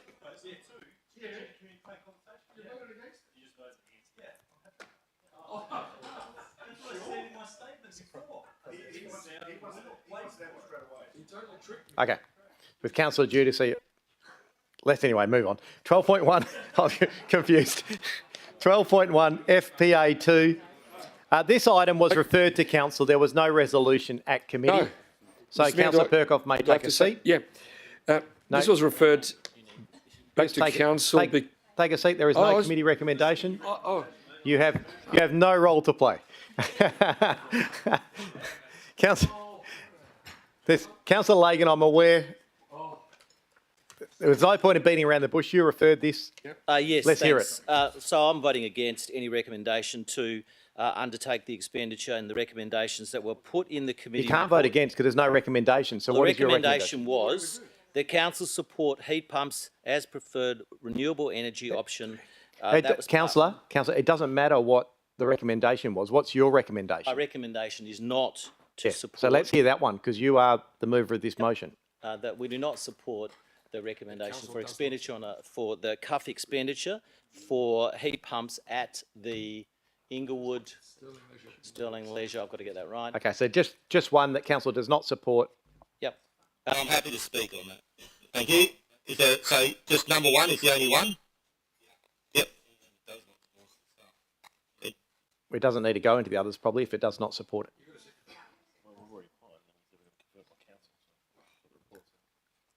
So let me just make sure this makes sense. Can you guys give us some confirmation of what this needs to say?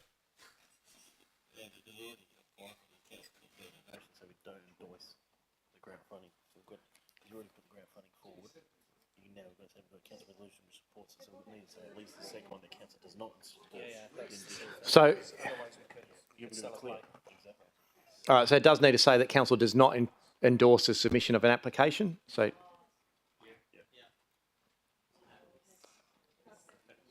no, both of them, I think.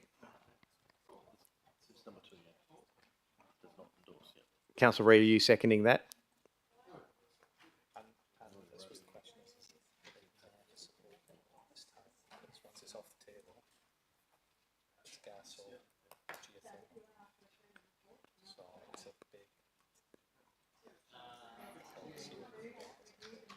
So, Council, we've got time to get this right. Councillor Lagan, does this mean, are you saying you'll never support heat pumps, or are you just saying in this particular case, so do you want it to say the council does not? I'm not suggesting I'll never support heat pumps.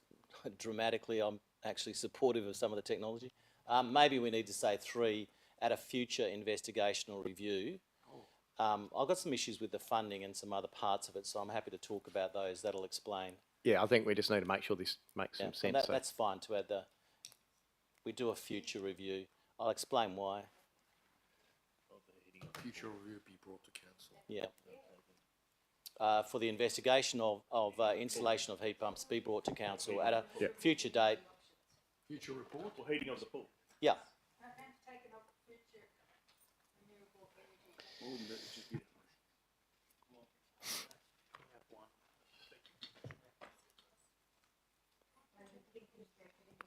Okay, Councillor Ree has seconded this. Is there anyone opposed? Deputy Mayor Migdale? Can I foreshadow at this point with? No, just go opposed and then. Okay. Yeah, but you want it, but with a foreshadow of the officer's recommendation. Yes, is that, please. Okay. That way, you got them both on the table. Easy, either way. You'll be able to do that in a minute, anyway, just so we know where you're heading. I'll go to you. There probably will be a bit of discussion on this. So, Councillor Lagan, if you'd like to. Yeah, I'll start off by just going through you, Mr. Mayor, and asking the officers one or two simple questions.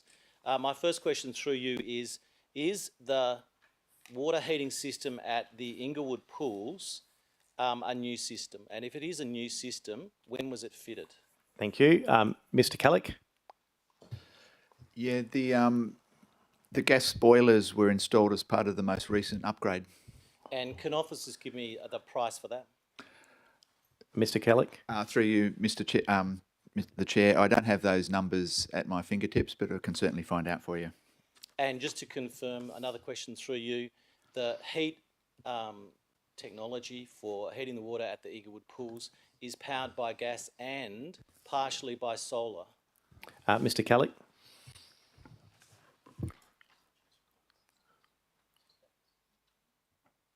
Through the chair. Mr. Gion? Yeah, through the chair.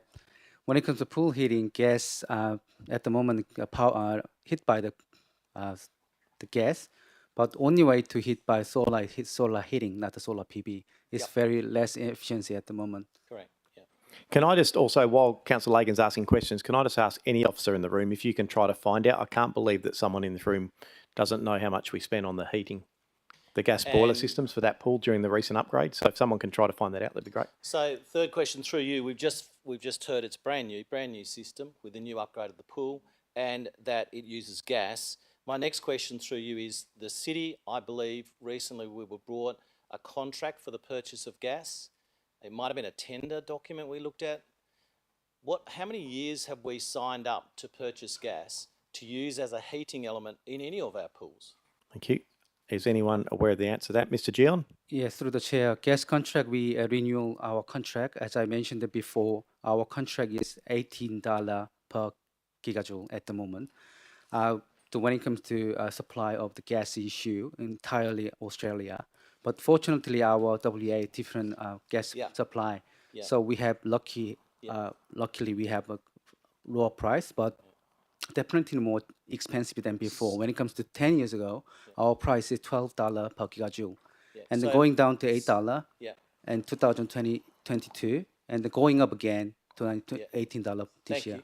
My question was, how long has the contract been signed for to purchase gas? Mr. I don't Gion? want to know the price because the price is... That's right. market. Mr. Gion, how long has the contract been signed? When was the contract signed for gas? Our original contract 3 years ago, we extend up to 3 years, up to this year. We will go to the market next year, but we cannot guarantee because our negotiation power is very low because our consumption is very low. So it's 3 plus 3 at the moment?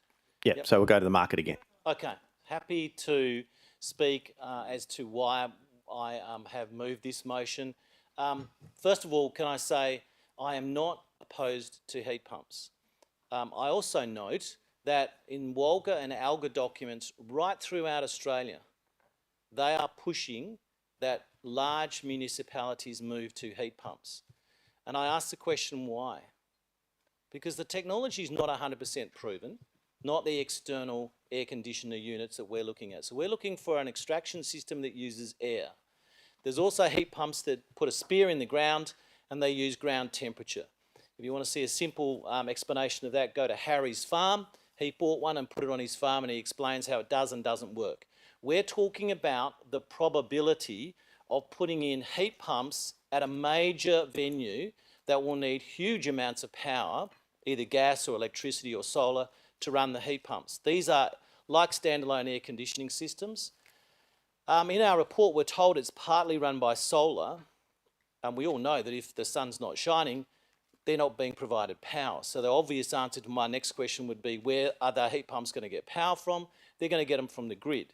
And we're paying high dollar to buy power from the grid through our PPEs, and I have an opinion about those as well.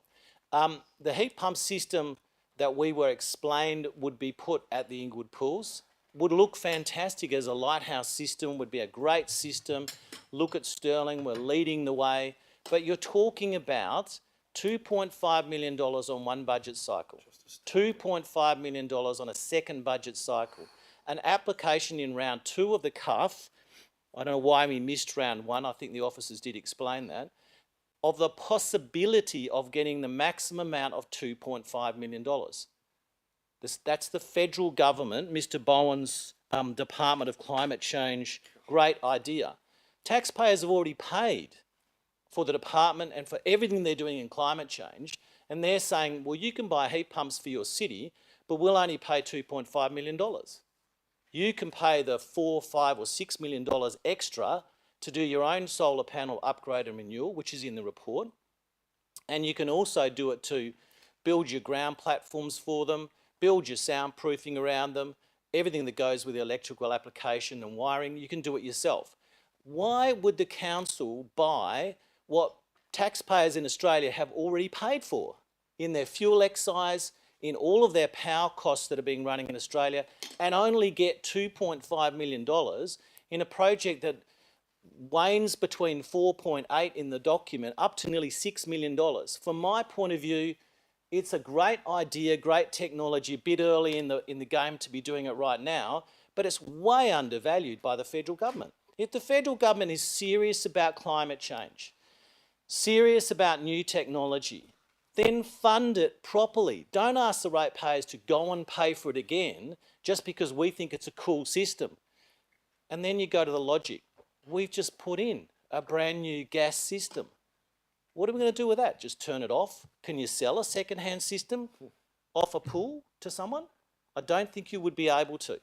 So logically, although it's a great idea, and I get what the officers are saying, and there is pressure from ALGA and WOLGA and from the federal government to look cool and take on this new technology, we pay through the nose. We pay a lot to get this system up and running. Even if we did it, you're going to have to pay more because it's got to use electricity. Some of the times it won't run. It's going to be a pretty noisy system. It's a big system on this. It will only do, from what I can see in the report, the pools at Inglewood. It's not doing the coastal pool. Am I right, Mr. Mayor, in that assumption? Or Yes. so can I ask, what is heating the coastal pool? Currently, the heat pumps, the gas. So through Mr. Mayor, Scarborough Pool is currently heated by gas because the geothermal is being repaired. Just on comment on that. So geothermal. No, we don't use heat pumps at Scarborough. That's probably the geothermal easiest way to answer it. Was sold to this council a number of years ago as the hottest and coolest way to heat pools. It doesn't work. It hasn't worked properly since we first purchased it. It is a new technology. Well, it's not that new. It's probably older than heat pump systems. But there's a perfect example of a system that we were sold by the office to say, hey, this is a cool system. You should go for this. At the time, it looked like a really good system, but personally, I've got buyer's remorse. You know, it doesn't work. So now we're moving to a heat pump system at a new pool that we've already got a heating system for.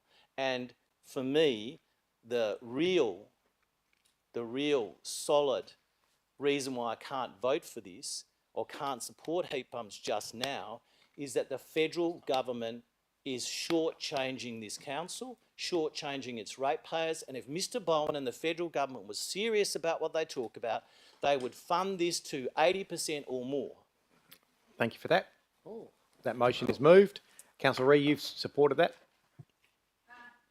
Thank you. I agree with Councillor Lagan, and I think we've got to err with caution. And as we talked about the sustainability planned in our initiatives, we shouldn't keep everything in one basket. With regard to the Scarborough pool, that we have spent, that was originally estimated at just over 3 million just to put in the geothermal back in 2017. Our maintenance costs are around 2,1900. Thank you, Mr. Callick, for these figures. And in 7 years, we've spent 1,534,144 for maintenance and repairs on Scarborough Pool.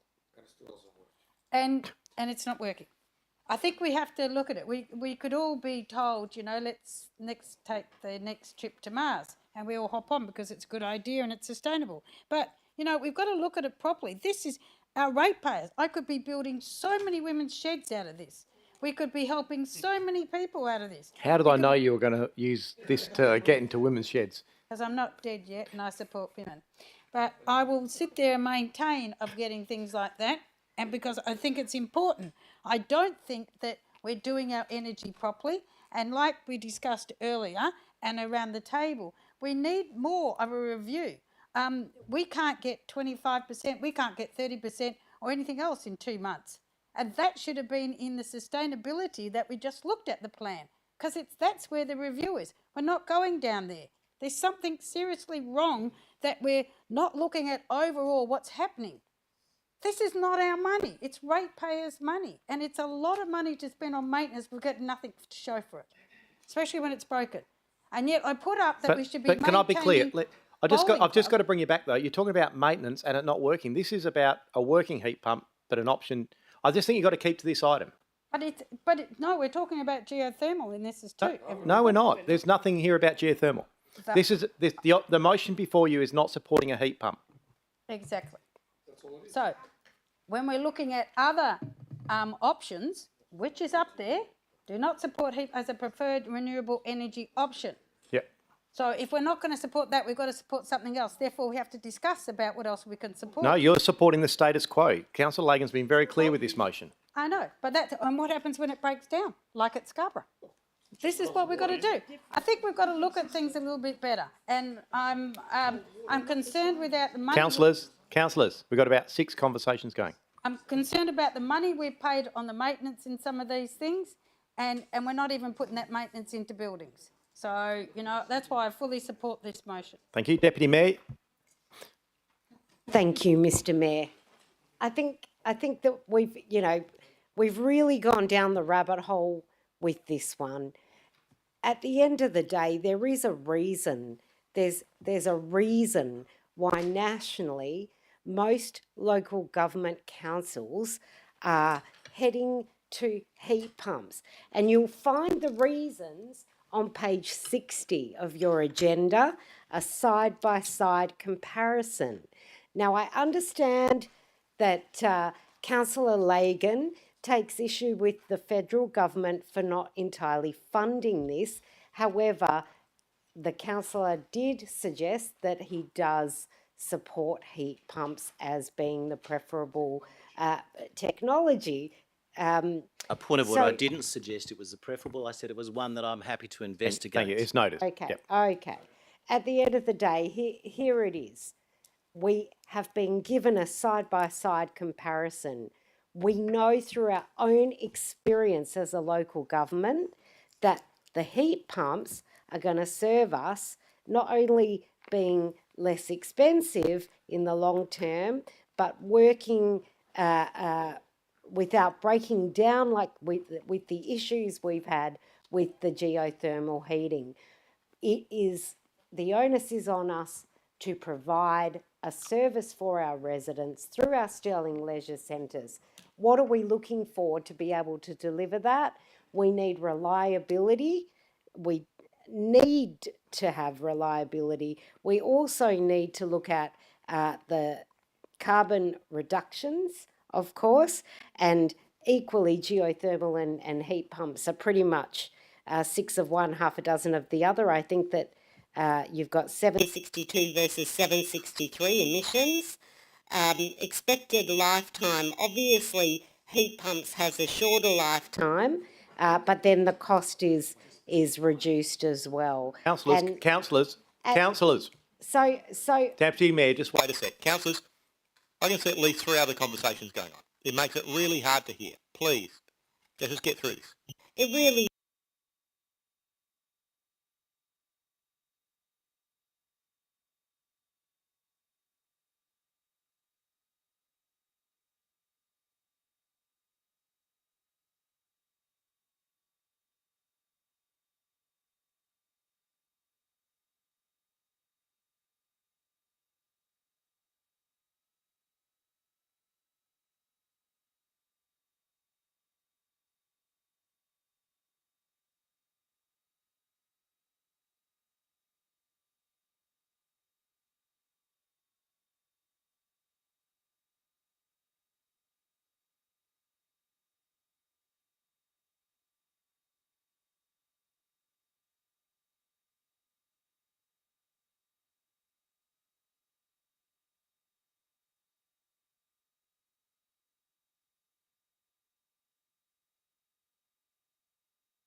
via the live stream. We do apologise. We had some technical errors, and I believe we might have lost you, either in streaming or on sound, and the recording stopped. So we did pause the meeting, and we will start again. We're currently looking at item 12.1 FPA2, the CEU F opportunity. We are mid-debate, and we'll take off again with the one and only Councillor Ferrante to please stand up. Thank you, and Mr. continue your debate. Now where we had the break, I think I'm actually even worse than what I was before I went to the break. My question, I guess, to the officers, what I'm perplexed about, and I'm not sure if I'm, and now just finding out that we have a June deadline on this, I'm uncomfortable in making a decision so quickly because the question I wanted to ask was around the gas consumption. Now we have a new agreement.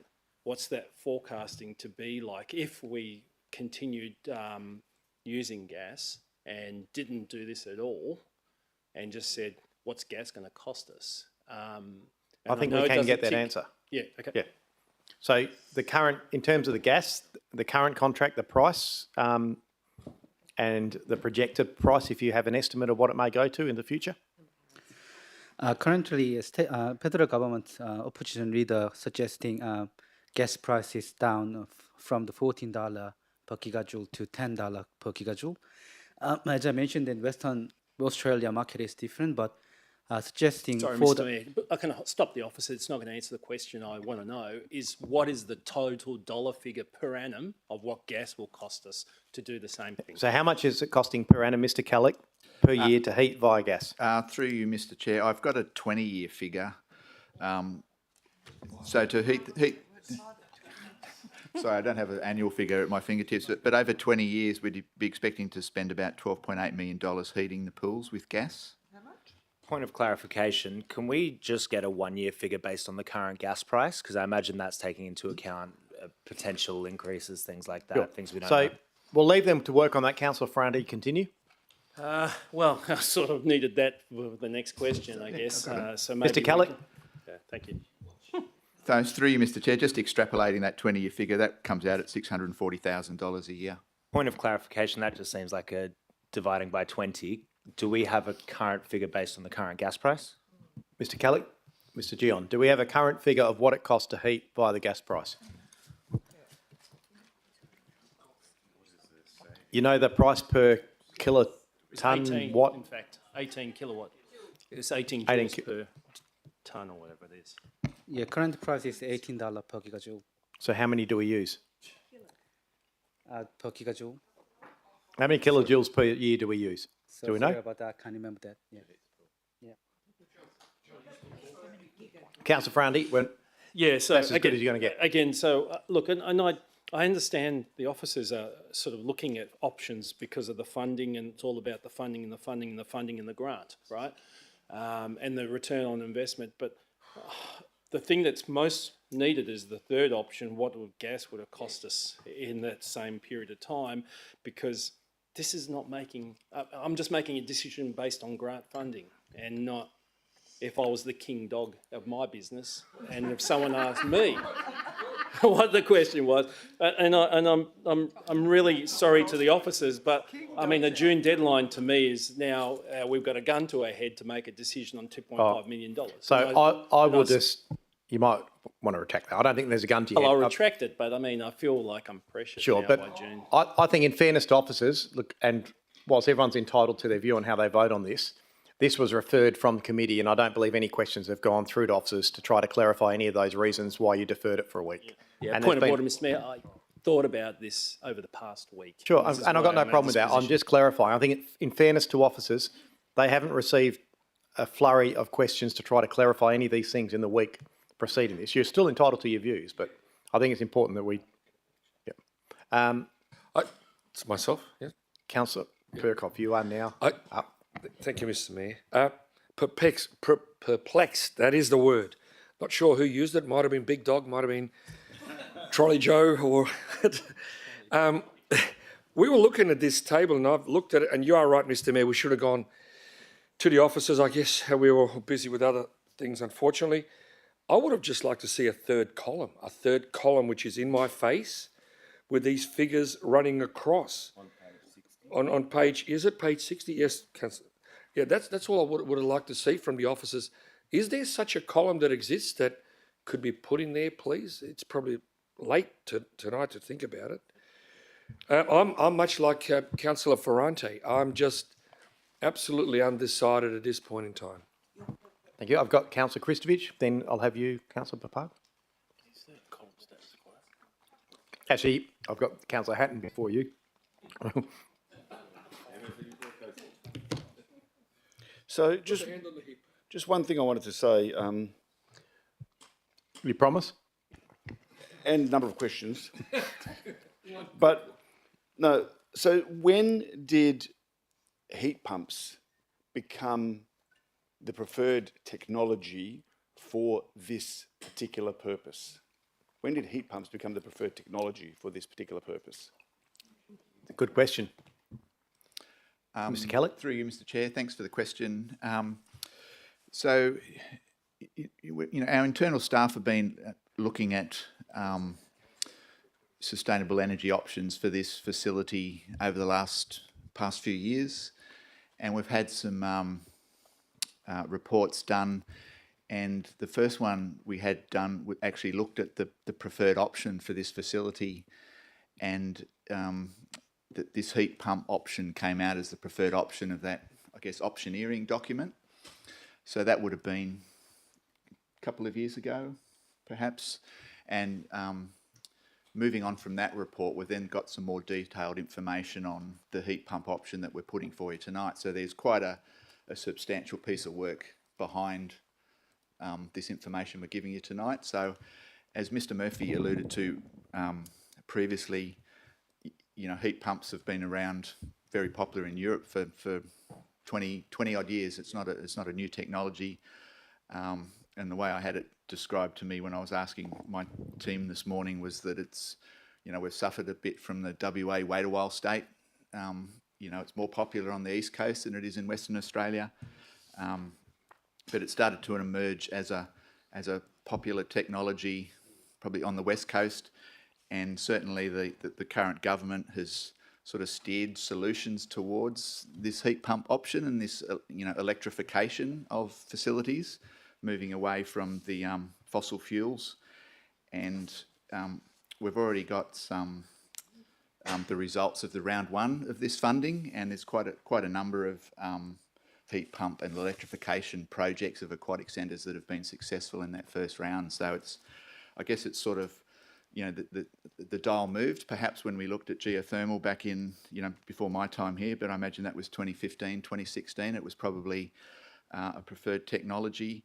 Certainly our experience in the meantime has tarnished that, and I know experience from at least the people at Coburn Arc have had similar issues to us with the fragility of the geothermal system. We've got a production bore that goes a kilometre into the ground and another bore that goes half a kilometre into the ground. So a lot of the technology and smarts are actually underground, which is one of the disadvantages of geothermal, and the corresponding advantage of heat pumps is that all that technology is above the ground and is easy to service as air conditioning systems. It's just a large number. It's also more reliable because it has a lot of systems. I may not be getting this technically right, but in parallel. So if one heat pump fails, you can, divert the heat and keep the system running. Where obviously, if the geothermal fails, the whole system falls down, and we're relying on gas turbines. So it's been a bit of a sort of a turnaround of the boat over the last 4 years or so, industry-wide, not just at the City of Stirling. So to summarise Councillor Christovich's question, though, I think what he's saying is then why didn't you install it? Yes. That was my next question. Why? Because you just said geothermal was 2015, and for a number of years this has been the preferred option. So I think the question simply is, why wasn't it installed then? Why did we install a different option last year? Sorry, through you, Mr. Chair, you're talking about why didn't we install heat pumps at the... Yes. Since you, if I heard you correctly, you said in 2023, Mr. Mayor, I heard 2021 we identified this was the preferred technology and the best way to go forward, So from 2021 going forward, why didn't we employ this technology then? I mean, through you, Mr. Mayor, if I can just jump in. So, yeah, so I try and give some clarity. So 2021, since 2021, we've been saying that we need to find an alternative to gas for Inglewood Leisure Centre. And we've been open with council, we're looking at options, one of which was geothermal. And I think since that time, we've been looking closely at geothermal and heat pumps. And about 12 months ago, you know, we came to the conclusion that heat pumps was the better option. And we've talked about this in various briefings to council, which culminated in, I think, in February, where we did a full workshop just on heat pumps at Inglewood Leisure Centre to council. We ran through all the detail of all the investigations we've done and why we came to the conclusion that heat pumps were better. We keep going back to why did we install gas? We had old gas boilers. The plant room was end of life. We renewed the existing gas boilers. We would whether we do heat pumps or geothermal, we'll always need gas boilers. Every leisure centre that heats the pool with an alternative heat source like geothermal, BD Park at City of Vincent, for example, and the geothermal there works very well, by the way. They have brand new gas boilers to back up the system. And there are periods of time where they might need that to supplement the heating. So I suppose what I'm trying to say, council, don't think we made a choice. It's gas now or heat pumps. We would, even with heat pumps or with geothermal, we would always have gas boilers as a backup system because we would need that. Because every system will need downtime, every system will need repair, every system there'll be exceptional circumstances. So when we replaced the plant room and all the other plant at Inglewood Leisure Centre in the last few years, and Mr. Kellick told me in the break that it was over two stints as well. It was not just one phase, it was over the two phase. We, as a matter of course, renewed the existing gas boilers, which, you know, we had to do as a backup. So I think that's probably a summary of the history. So if we were to go down the path of heat pumps, we would still need to keep all of the boilers that we have now and maintain them and keep them ready to turn on? Yes. Absolutely. Okay, so the cost savings of $7.7 million, does that factor in the cost of maintaining the gas boilers and keeping them able to run? Through Mr. Mayor, yes. Okay, so from what I'm able to gather here, that even if this subsidy wasn't available and we paid the cost of $4.8 million, there'd be a $7.7 million savings, so we'd still be $2.9 million ahead of the curve. Is that right? Mr. Gion? Yes, through the chair, yes. Yeah, okay, so really the subsidy is just an extra bonus, but technically it's not, it shouldn't be driving it shouldn't be the sole thing driving our financial decision on this particular point. So even 12 months ago, you could have come to us and said, we need to install heat pumps. Even if we spend 4.8, we're going to save 7.7, we're going to be $2.9 million better off. Yeah, so correct. So through you, Mr. Mayor, we would, whether there was a grant available or not, we'd still recommend heat pumps as the best option. The other thing is, it's not, I mean, there's a big financial element, obviously, and council should be concerned about that, but we will not achieve our Sustainable Energy Action Plan targets without finding an alternative heating source in Inglewood Leisure Centre because it is such a big user of gas. Yeah. So aside from the financial cost, you're right, we'd be recommending heat pumps anyway for two reasons. It's financially the best option, and we will not achieve our targets without making that change. So there's two reasons for that. Yeah, so, and I understand Councillor Lagan's frustration with the federal government not providing enough funding, but I suppose what we need to consider around this council table is about making intelligent financial decisions for the ratepayers. The question is, if you went to the ratepayers and said, look, we can go down this path and we are going to save $7.7 million, it may cost us 2.4 up to 4.8, but if we get the subsidy 2.4, I would suspect that the ratepayers every day of the week will be saying we should go down that path. If we need to keep the gas boilers anyway, then that probably hasn't been a bad investment either way, because even if we didn't have them, we'd probably have to build them from what I'm understanding in the information I've been given. So we haven't really wasted money by going down the gas boiler path. We'd still need to do that. Plus now the heat pump option comes to the table. I just think if we knock this back, in 3 years' time, we'll be asking for heat pumps. It'll cost a lot more. We would have lost part of that saving of the $7.7 million, which would have probably covered the cost of doing it now.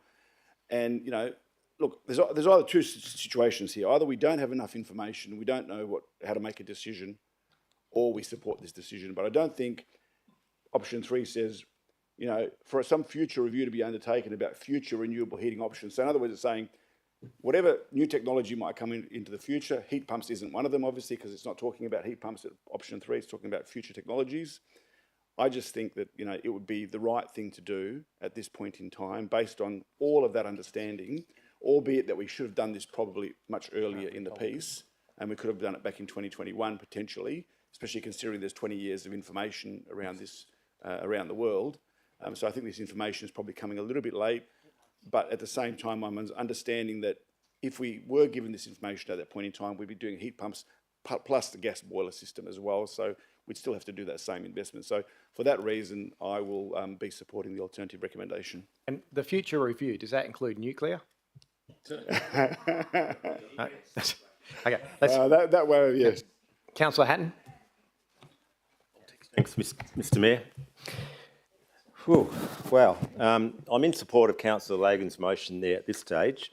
There's been a lot of figures that have come up, a lot of new information this evening. It's been quite intriguing, but it's very tiring. I doubt whether everyone here in the chamber really is understanding it fully to the point they need to, almost like we should defer this and really get some good gutsy data. Like Councillor Perkoff mentioned on page 60, we haven't got the gas comparison. For whatever reason, we haven't got it. It'd be good to have it. Councillor Kristicevich is talking about the $7.7 million. We're all getting a little, I think, well, I am getting a little bit lost in all this. So I'll go back to the basics. Can I ask through the Mayor to the officers, we have installed a gas operating pump system. We have. When did we install it? And at what value did we install that?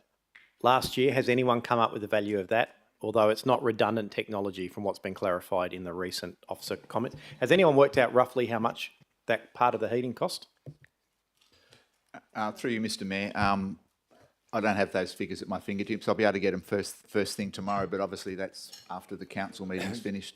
Just to clarify, it was done in 2 stages. So we did some of the some of the gas boilers in stage 1 of the internal refurbishment, and the remainder under the major project. So it's Well, can I, through the Mayor, I thought I heard a couple of years ago when we were doing the Inglewood pull-up, it was going to be $10 million to do the pumps and so forth. Was that a figure at that stage? No. Then tonight we've heard something about $2 million. Was that mentioned about the gas installation? No, I don't think there's been a figure mentioned about the gas. That's, yeah. No, it's not a different meeting. No, it's not a different meeting. Then can have it explained again what seven's the... Well, no, I'll go back to the basics. We've got what we are being told is a financially strong payback on the heat pumps. Financially strong with tested technology. With the gas, we have carbon offsets to attend to. Is that correct? Through the RECs? Mr. Mayor, yes. If my understanding, unless Mr. John corrects me, is without making this change, without finding an alternative heating source for Inglewood Pools, is such a big user of gas that we will not meet the sustainable energy target and we'll be buying credits. And through the Mayor, also with heat pumps, we have to buy credits too. Correct. Mr. Murphy. Through you, Mr. Mayor, no. If we achieve our target, we won't be buying credits. If we achieve the target. So it says here on page 60 that we would be buying, we would need fewer RECs with the heat pumps. Does that mean that we still need the RECs or not? We need power. Mr. Gion? So when it comes to our greenhouse gas emission target is for whole, including gas and electricity consumption for greenhouse gas emissions. So it's just part of the heating at the moment. Part of. So is it saying that the backup of the gas is when we need fewer RECs? No, when it comes to backup boiler, just testing, not for the emergency usage, not normal usage. Sorry, through the emergency testing. use for gas. Yep. Okay. All right. That clarifies that one. All right. So for the value of the ratepayer, dismissing at the moment for my own purpose the $7.7 million figure that was just put up a while ago, dismissing that for my purpose of rational argument, we've got a gas system there. If we keep, and I think we should keep to that system at the moment because we have installed it and it's still a usable source. It's a good source of energy. We spent X number of dollars on the gas system, which can't be explained tonight. We have a 3-year contract in gas, is that correct? But the contract comes up for renewal, but In 3 years? yeah, but gas is a power supply we can Okay. Well, utilise. okay. Well, given that we are trying to keep the rates down, and given with the cost of living and everything else that we have discussed in detail even this week, I think we're going in the wrong path with the heat pumps. I think we need to look at point 3 there, that a future review is undertaken for future renewable heating options, and that, although Councillor Kristovich said that doesn't include heat pumps, no, I don't think that's correct. That could include future renewable heat pump options. You know, there's always changing technology. I think we should be looking at the gas and not being too woke. I don't like using the word, but not being too woke. The point was made a while ago that we won't reach the renewable energy target by 2030 if we stick with the Inglewood Pool gas. Is that a definite, do you think, through the Mayor? Mr Murphy? Mr Mayor, yes, that's correct. We won't meet it. Okay, well, maybe we should have had this debate earlier on when we were talking about our targets. Maybe we should have extended that target out. I'm getting a little bit annoyed, I suppose. We seem to be putting the cart before the horse at some stage here. So I'm saying at this stage I will be supporting the motion by Councillor Lagan for various reasons. Thank you. Thank you. I'll go to Councillor Papard. Thank you, Mr Mayor. And excuse me if I'm revisiting this, but it's important for us to know because it is, of course, ratepayers' money. But what is, can I ask, through the chair, Mr Kellock, or somebody appropriate, what is the proposed saving for the use of the heat pumps as compared to gas? So for the immediate 12 months after the installation, what sort of proposed savings are we going to have with the use of these heat pumps as opposed to the Mr Kelly? price of gas? Through you, Mr Chair. Again, I've only got 20-year figures at my fingertips. So we're estimating that we'd be spending $12.8 million over 20 years on current gas prices, and the heat pumps would reduce that to $9.2 million. That's including all the capital costs and any electricity costs, and that's a difference of $3.6 million over the 20 years. Thank you. Councillor Papard?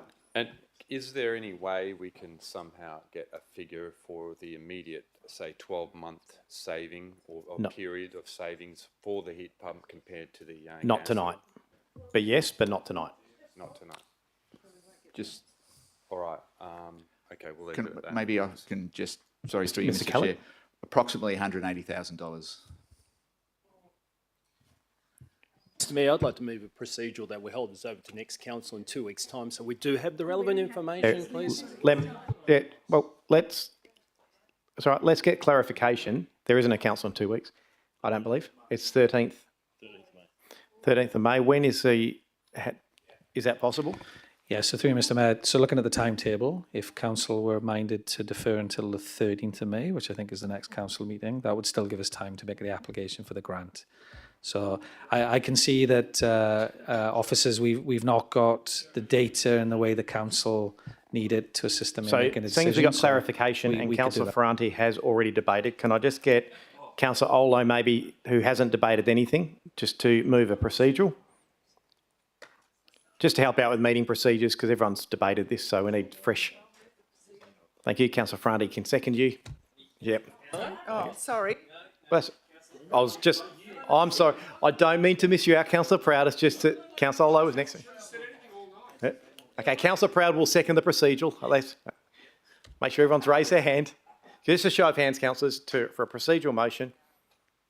That is unanimous. Thank you. Be held over to the council, direct to council on the 13th of May. Please, councillors, if you have any specific questions relating to this, do ensure you ask them. It'd be very frustrating if we got to that meeting and they wasn't followed through. And we'll do it all again in a month's time. Councillor Perkoff, I will now go to the balance of reports. Finally, thank you, Mayor. I'd like to move the balance of reports as per the agenda. Councillor Proud has seconded the balance of reports. And a show of hands for balance of reports. That is unanimous. Thank you. Members of the gallery, Minister Michael and Linda, anyone else watching at home? The remainder of the Community and Resource Committee recommendations have been adopted by exception resolution. We'll now move to item 13, noting that 13.2 has already been dealt with. So 13.1, City of Stirling submission, proposed introduction of online registers. Do I have a mover of a motion? Councillors, Deputy Mayor is moving the recommendation. It's seconded, Councillor Christovich. Is there anyone opposed? If not, I'll put that to the vote.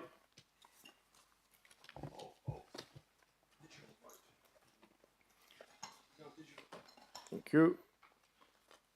Just one to go. Councillor Ree, you're just voting. The motion is carried. I just haven't got a vote from Councillor Ree to see. Councillor Ree, are you for or against it? Just tell me. Okay, that is unanimous. Thank you. Item 13.3, the 2025 Australian Local Government National General Assembly. Do I have a mover of a motion? Councillor Christovich. Recommendation. Councillor Perkov is happy to second that. Councillor Dudek, you have a question on that? Yeah, just a question.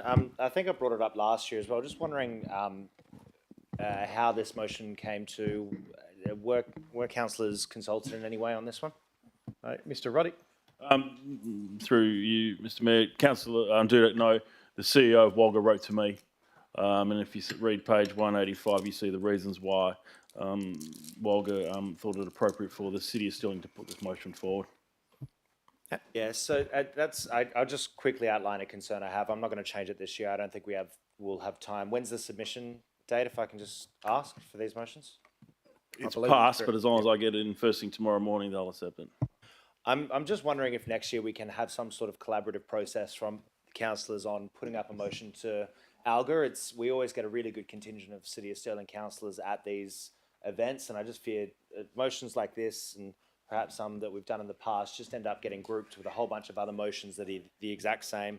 They don't offer anything that the City of Stirling that builds on our expertise. As a council, as a big council, a progressive council, I think there's a lot of potential we could, to make some waves with these, and we tend to go with these stock standard ones that don't have that consultation with us.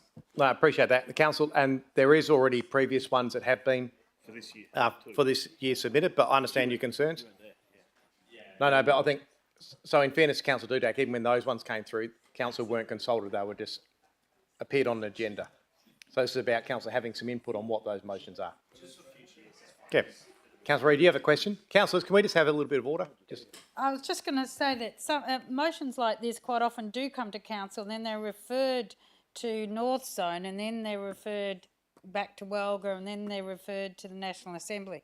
So sometimes it takes months to get forward that it actually gets there. But sometimes when we think it's important to us, like this, sometimes we put it straight up. So they have actually been in the throes discussed, but probably not just in black and white. Thank you. I will, if there's no one opposed, I will put that move. Councillor Christovich, second to Councillor Perkov. Yep.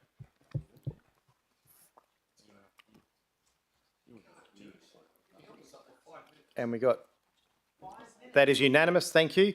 Item 13.4, active transport funding offer for Mirrabooka Ave. Councillor Criado. Officer's recommendation. Yeah, Councillor Dudek, you're happy to second that. Is there anyone opposed? All right. Councillor Ree has a question. Yes, please. I just want to know whether or not this footpath, some of these footpaths that are in Mirrabooka that are getting done in by a lot of cars because there's not enough parking, whether or not some of that's actually incorporated in the development plan, because I know with some of the development plans they actually have to contribute towards the footpath. And I just so this is a significant shared path along Mirrabooka Ave. So it's nothing to do with development plans. But happy to take your question on notice. The officers will respond to you. And we'll put that to the vote.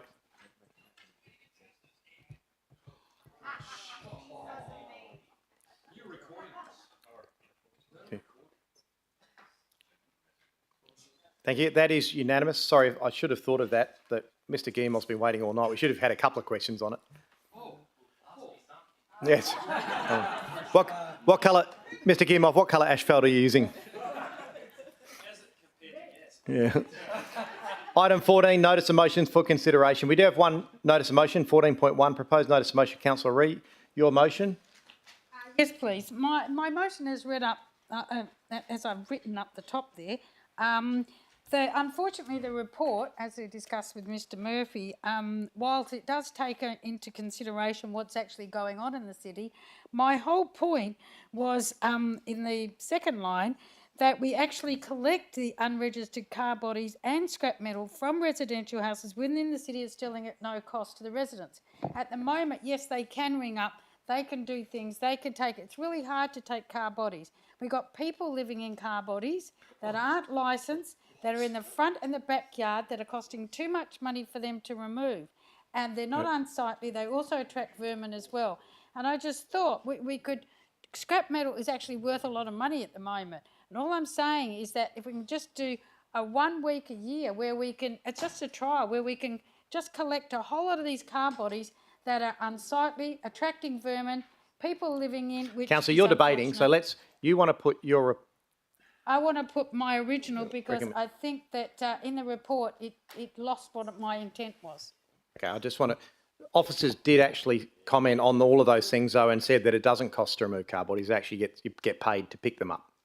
But I find, so you want to put your original notice of motion, the report come to Community and Resource on picking up car bodies. Councillor, is there a seconder for Councillor Ree's motion? Councillor Olo, is anyone opposed? Councillor Kristovich? Councillor Ree, now you may debate. Thank you. Look, it's not a no-brainer. It's no different from when I put up years ago that we have 1 day to collect TVs, 1 day to collect IT, 1 day to collect clothes, etc. It's on the same premise. It's just that this is becoming more of an issue. And although we can say you can ring up and things like that, people aren't doing that. And it just means, I think it's one of our good sustainability goals. It's a good recycling initiative also, and it makes a clean up in the neighbourhood. Please. And it would be actually look really good on the city to do so. And maybe with the money that we could get from the scrap metal, we could build a women's shed or we could build something else. See? I could go on, but I'm going to leave it. Councillor Ola, you seconded this. Over to you. Thank you. There's no further, what Councillor Ree is saying. We're just, she's only asking for consideration, so I'm quite happy to support it at the moment. So that's further. Councillor Kristovich. Thank you very much, Mr Mayor. Look, I support the intent of what Councillor Ree says in terms of obviously getting rid of car body parts, etc. Now, it talks about here a report being presented on the 20th of May. Now, we've already got a report here. The report says this is already happening. There is a free service. They can get it whenever they want, 24 hours a day, 7 days a week, 365 days a year. Why would we do it once a year if it's already happening every single day of the week? They can do it privately. Obviously, we've got all of the other items listed there, which picks up scrap metal and bits and pieces, etc. I just don't see what value there is in getting further information or trying to give someone something for free that they've already got that's free. So I understand where she's coming from, but I just think that it's already being done. So I don't know why we'd be reviewing this again. So I'll just leave it at that. Deputy? Yeah, short and sweet. Totally concur with Councillor Kristovic. It's already on offer for all of our residents. We do not need to overextend ourselves and get into the scrap metal business or scrap metal collection business. It's just so not warranted. And even to just put a report together would take precious officer time away from doing what we really do need and delivering what we really need to deliver to our residents. Councillors, any other indications? Councillor Hatton? Unlike Councillor Kristovich, I don't understand what this motion is about. I mean, why would we do it? We already have merchant buyers or merchant people who move the scrap metal. We even sometimes get money for it, I believe. But putting that aside, we have the scrap metal merchants. We have options to manage and remove the cars anyway. We'll be using our council services. TVs are different, white goods are different. You can whack a 20, 30 on a truck. Whacking one car on a truck using council resources, the merchants have their own plant and equipment. I just don't understand why this is even in front of us. No, can't support it. Waste of money, waste of everything. No good. Thank you. I've got councillor Proud. I move the suggested alternative recommendation, page 199. That's it. So just foreshadow. Foreshadow. That's right. No, not yet. Is there anyone else who wants to debate this? If not, councillor Reid, do you want to close? Yes, sorry about the way people think around the room. Unfortunately, it is not a waste of resources because if you read what I've written, it says in partnership with the WA scrap metal, which means that it's not going to cost the ratepayers anything. It would be no cost to ratepayers, no cost to their services, no cost from anything, not taking them away from trying to save the people in Inglewood. Nothing. Wouldn't be doing anything like that. What it is an agreement which, like we did with the computers, where we did it with Hewlett Packard, etc. They came in, they went and took them away. They worked out where we got, I think the first time we did it, we got some money. After that, we didn't. But it's exactly the same principle, that all we're doing is trying to help people clean up. People still perceive that they have to pay to get rid of their cars. And I know, which Mr Mullen's gone, but Mr Quirk's still here, but if you have an abandoned car or a car that's had an accident and it's sitting there, one, the council can take it away, one, they can fine you, or they can charge you for taking it away. What I'm saying is, if we could clean up the place by just saying 1 week, we just say, right, an amnesty like firearms, if you like, just sit there and say, hey, we've got it, take it away.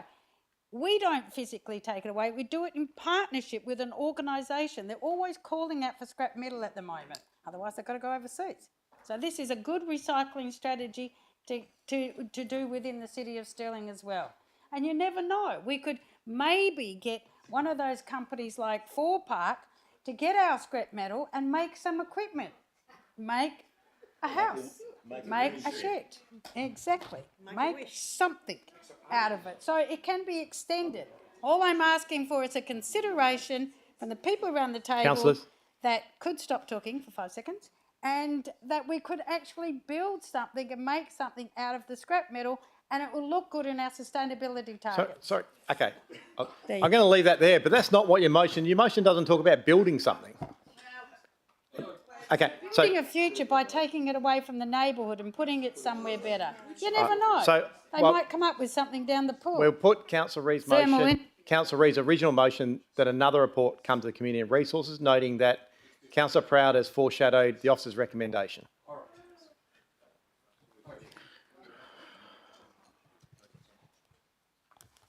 We've got 11, 8, Ferrante, Papard, Criado. Thank you. That motion is lost, 10-5. I'll now note Councillor Proud's foreshadowed motion, which is the officer's recommendation, which does acknowledge all of those points, Councillor Reid, just that they're already happening. And is there a seconder for that? Councillor Kristovich is happy to second that. I'll put that one to the vote. I don't think we need to re-debate that.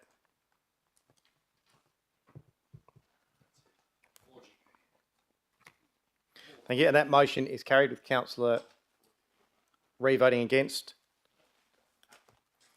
Councillors, we'll go to 15. I believe there are some notice of motions. We'll do them in the order that I think we've got them on the board, so as they come up, if you'd like to stand up for your notice of motion. The first one, Councillor Olo.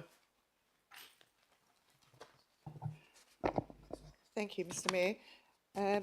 That a report be presented to the Community and Resource Committee meeting to be held on the 20th of May 2025, identifying the challenges of designing and locating outdoor basketball courts on public open space, as well as possible strategies to mitigate noise impacts. Do you want me to read the reason out? I'm happy if you want to do reasons, but just keep them brief. Just do the sort of the summary paragraph, not the Lagan summaries. Quite involved. There have been complaints made by residents regarding the impact of noise from outdoor basketball courts located in the public spaces. It sounds like I would have to read it too. No, I think that's fine. That's all we need. Just that. Yeah. It's obvious what the reason is. So there have been complaints made. Okay. It's all on record. It stays on record. Okay. Thank you. The next one is Councillor Kristovich.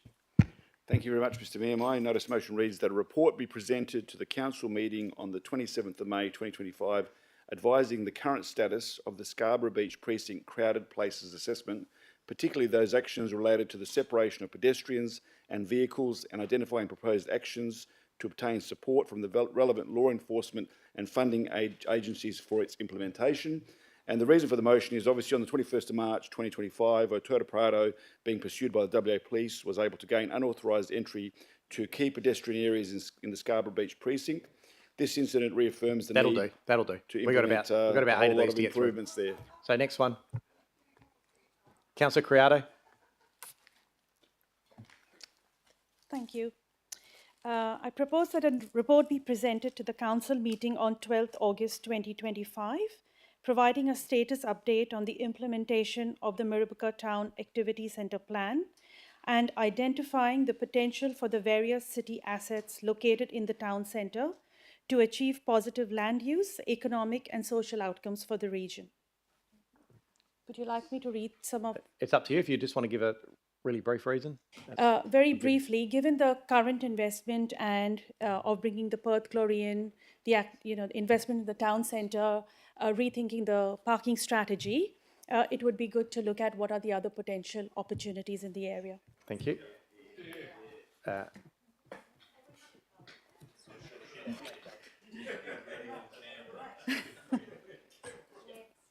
Yep.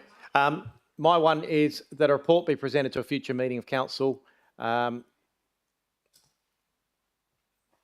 wasn't in my motion, was it? A future meeting, was it? A future meeting? Okay. Right. That a report be presented to a future meeting of council. It's only that just makes it sound like a long time away. And this is time sensitive. Investigating land acquisition opportunities in local centres with the specific requirement of protecting and improving car park outcomes. And it's obvious. We've got lots of local centres with change of uses, etc. And the increase in patronage means that we've got to protect car parking in those sites, not lose it.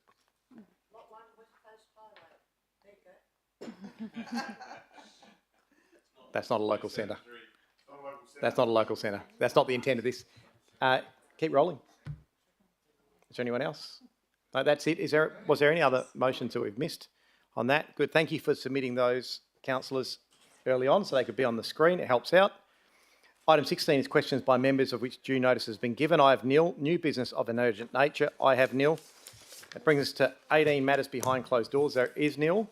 And so 19 is time to close the meeting at 10:02 p.m. Thank you for your patience tonight, councillors and officers, for your support. Good night. Good night to those viewers who are at home. See you next time.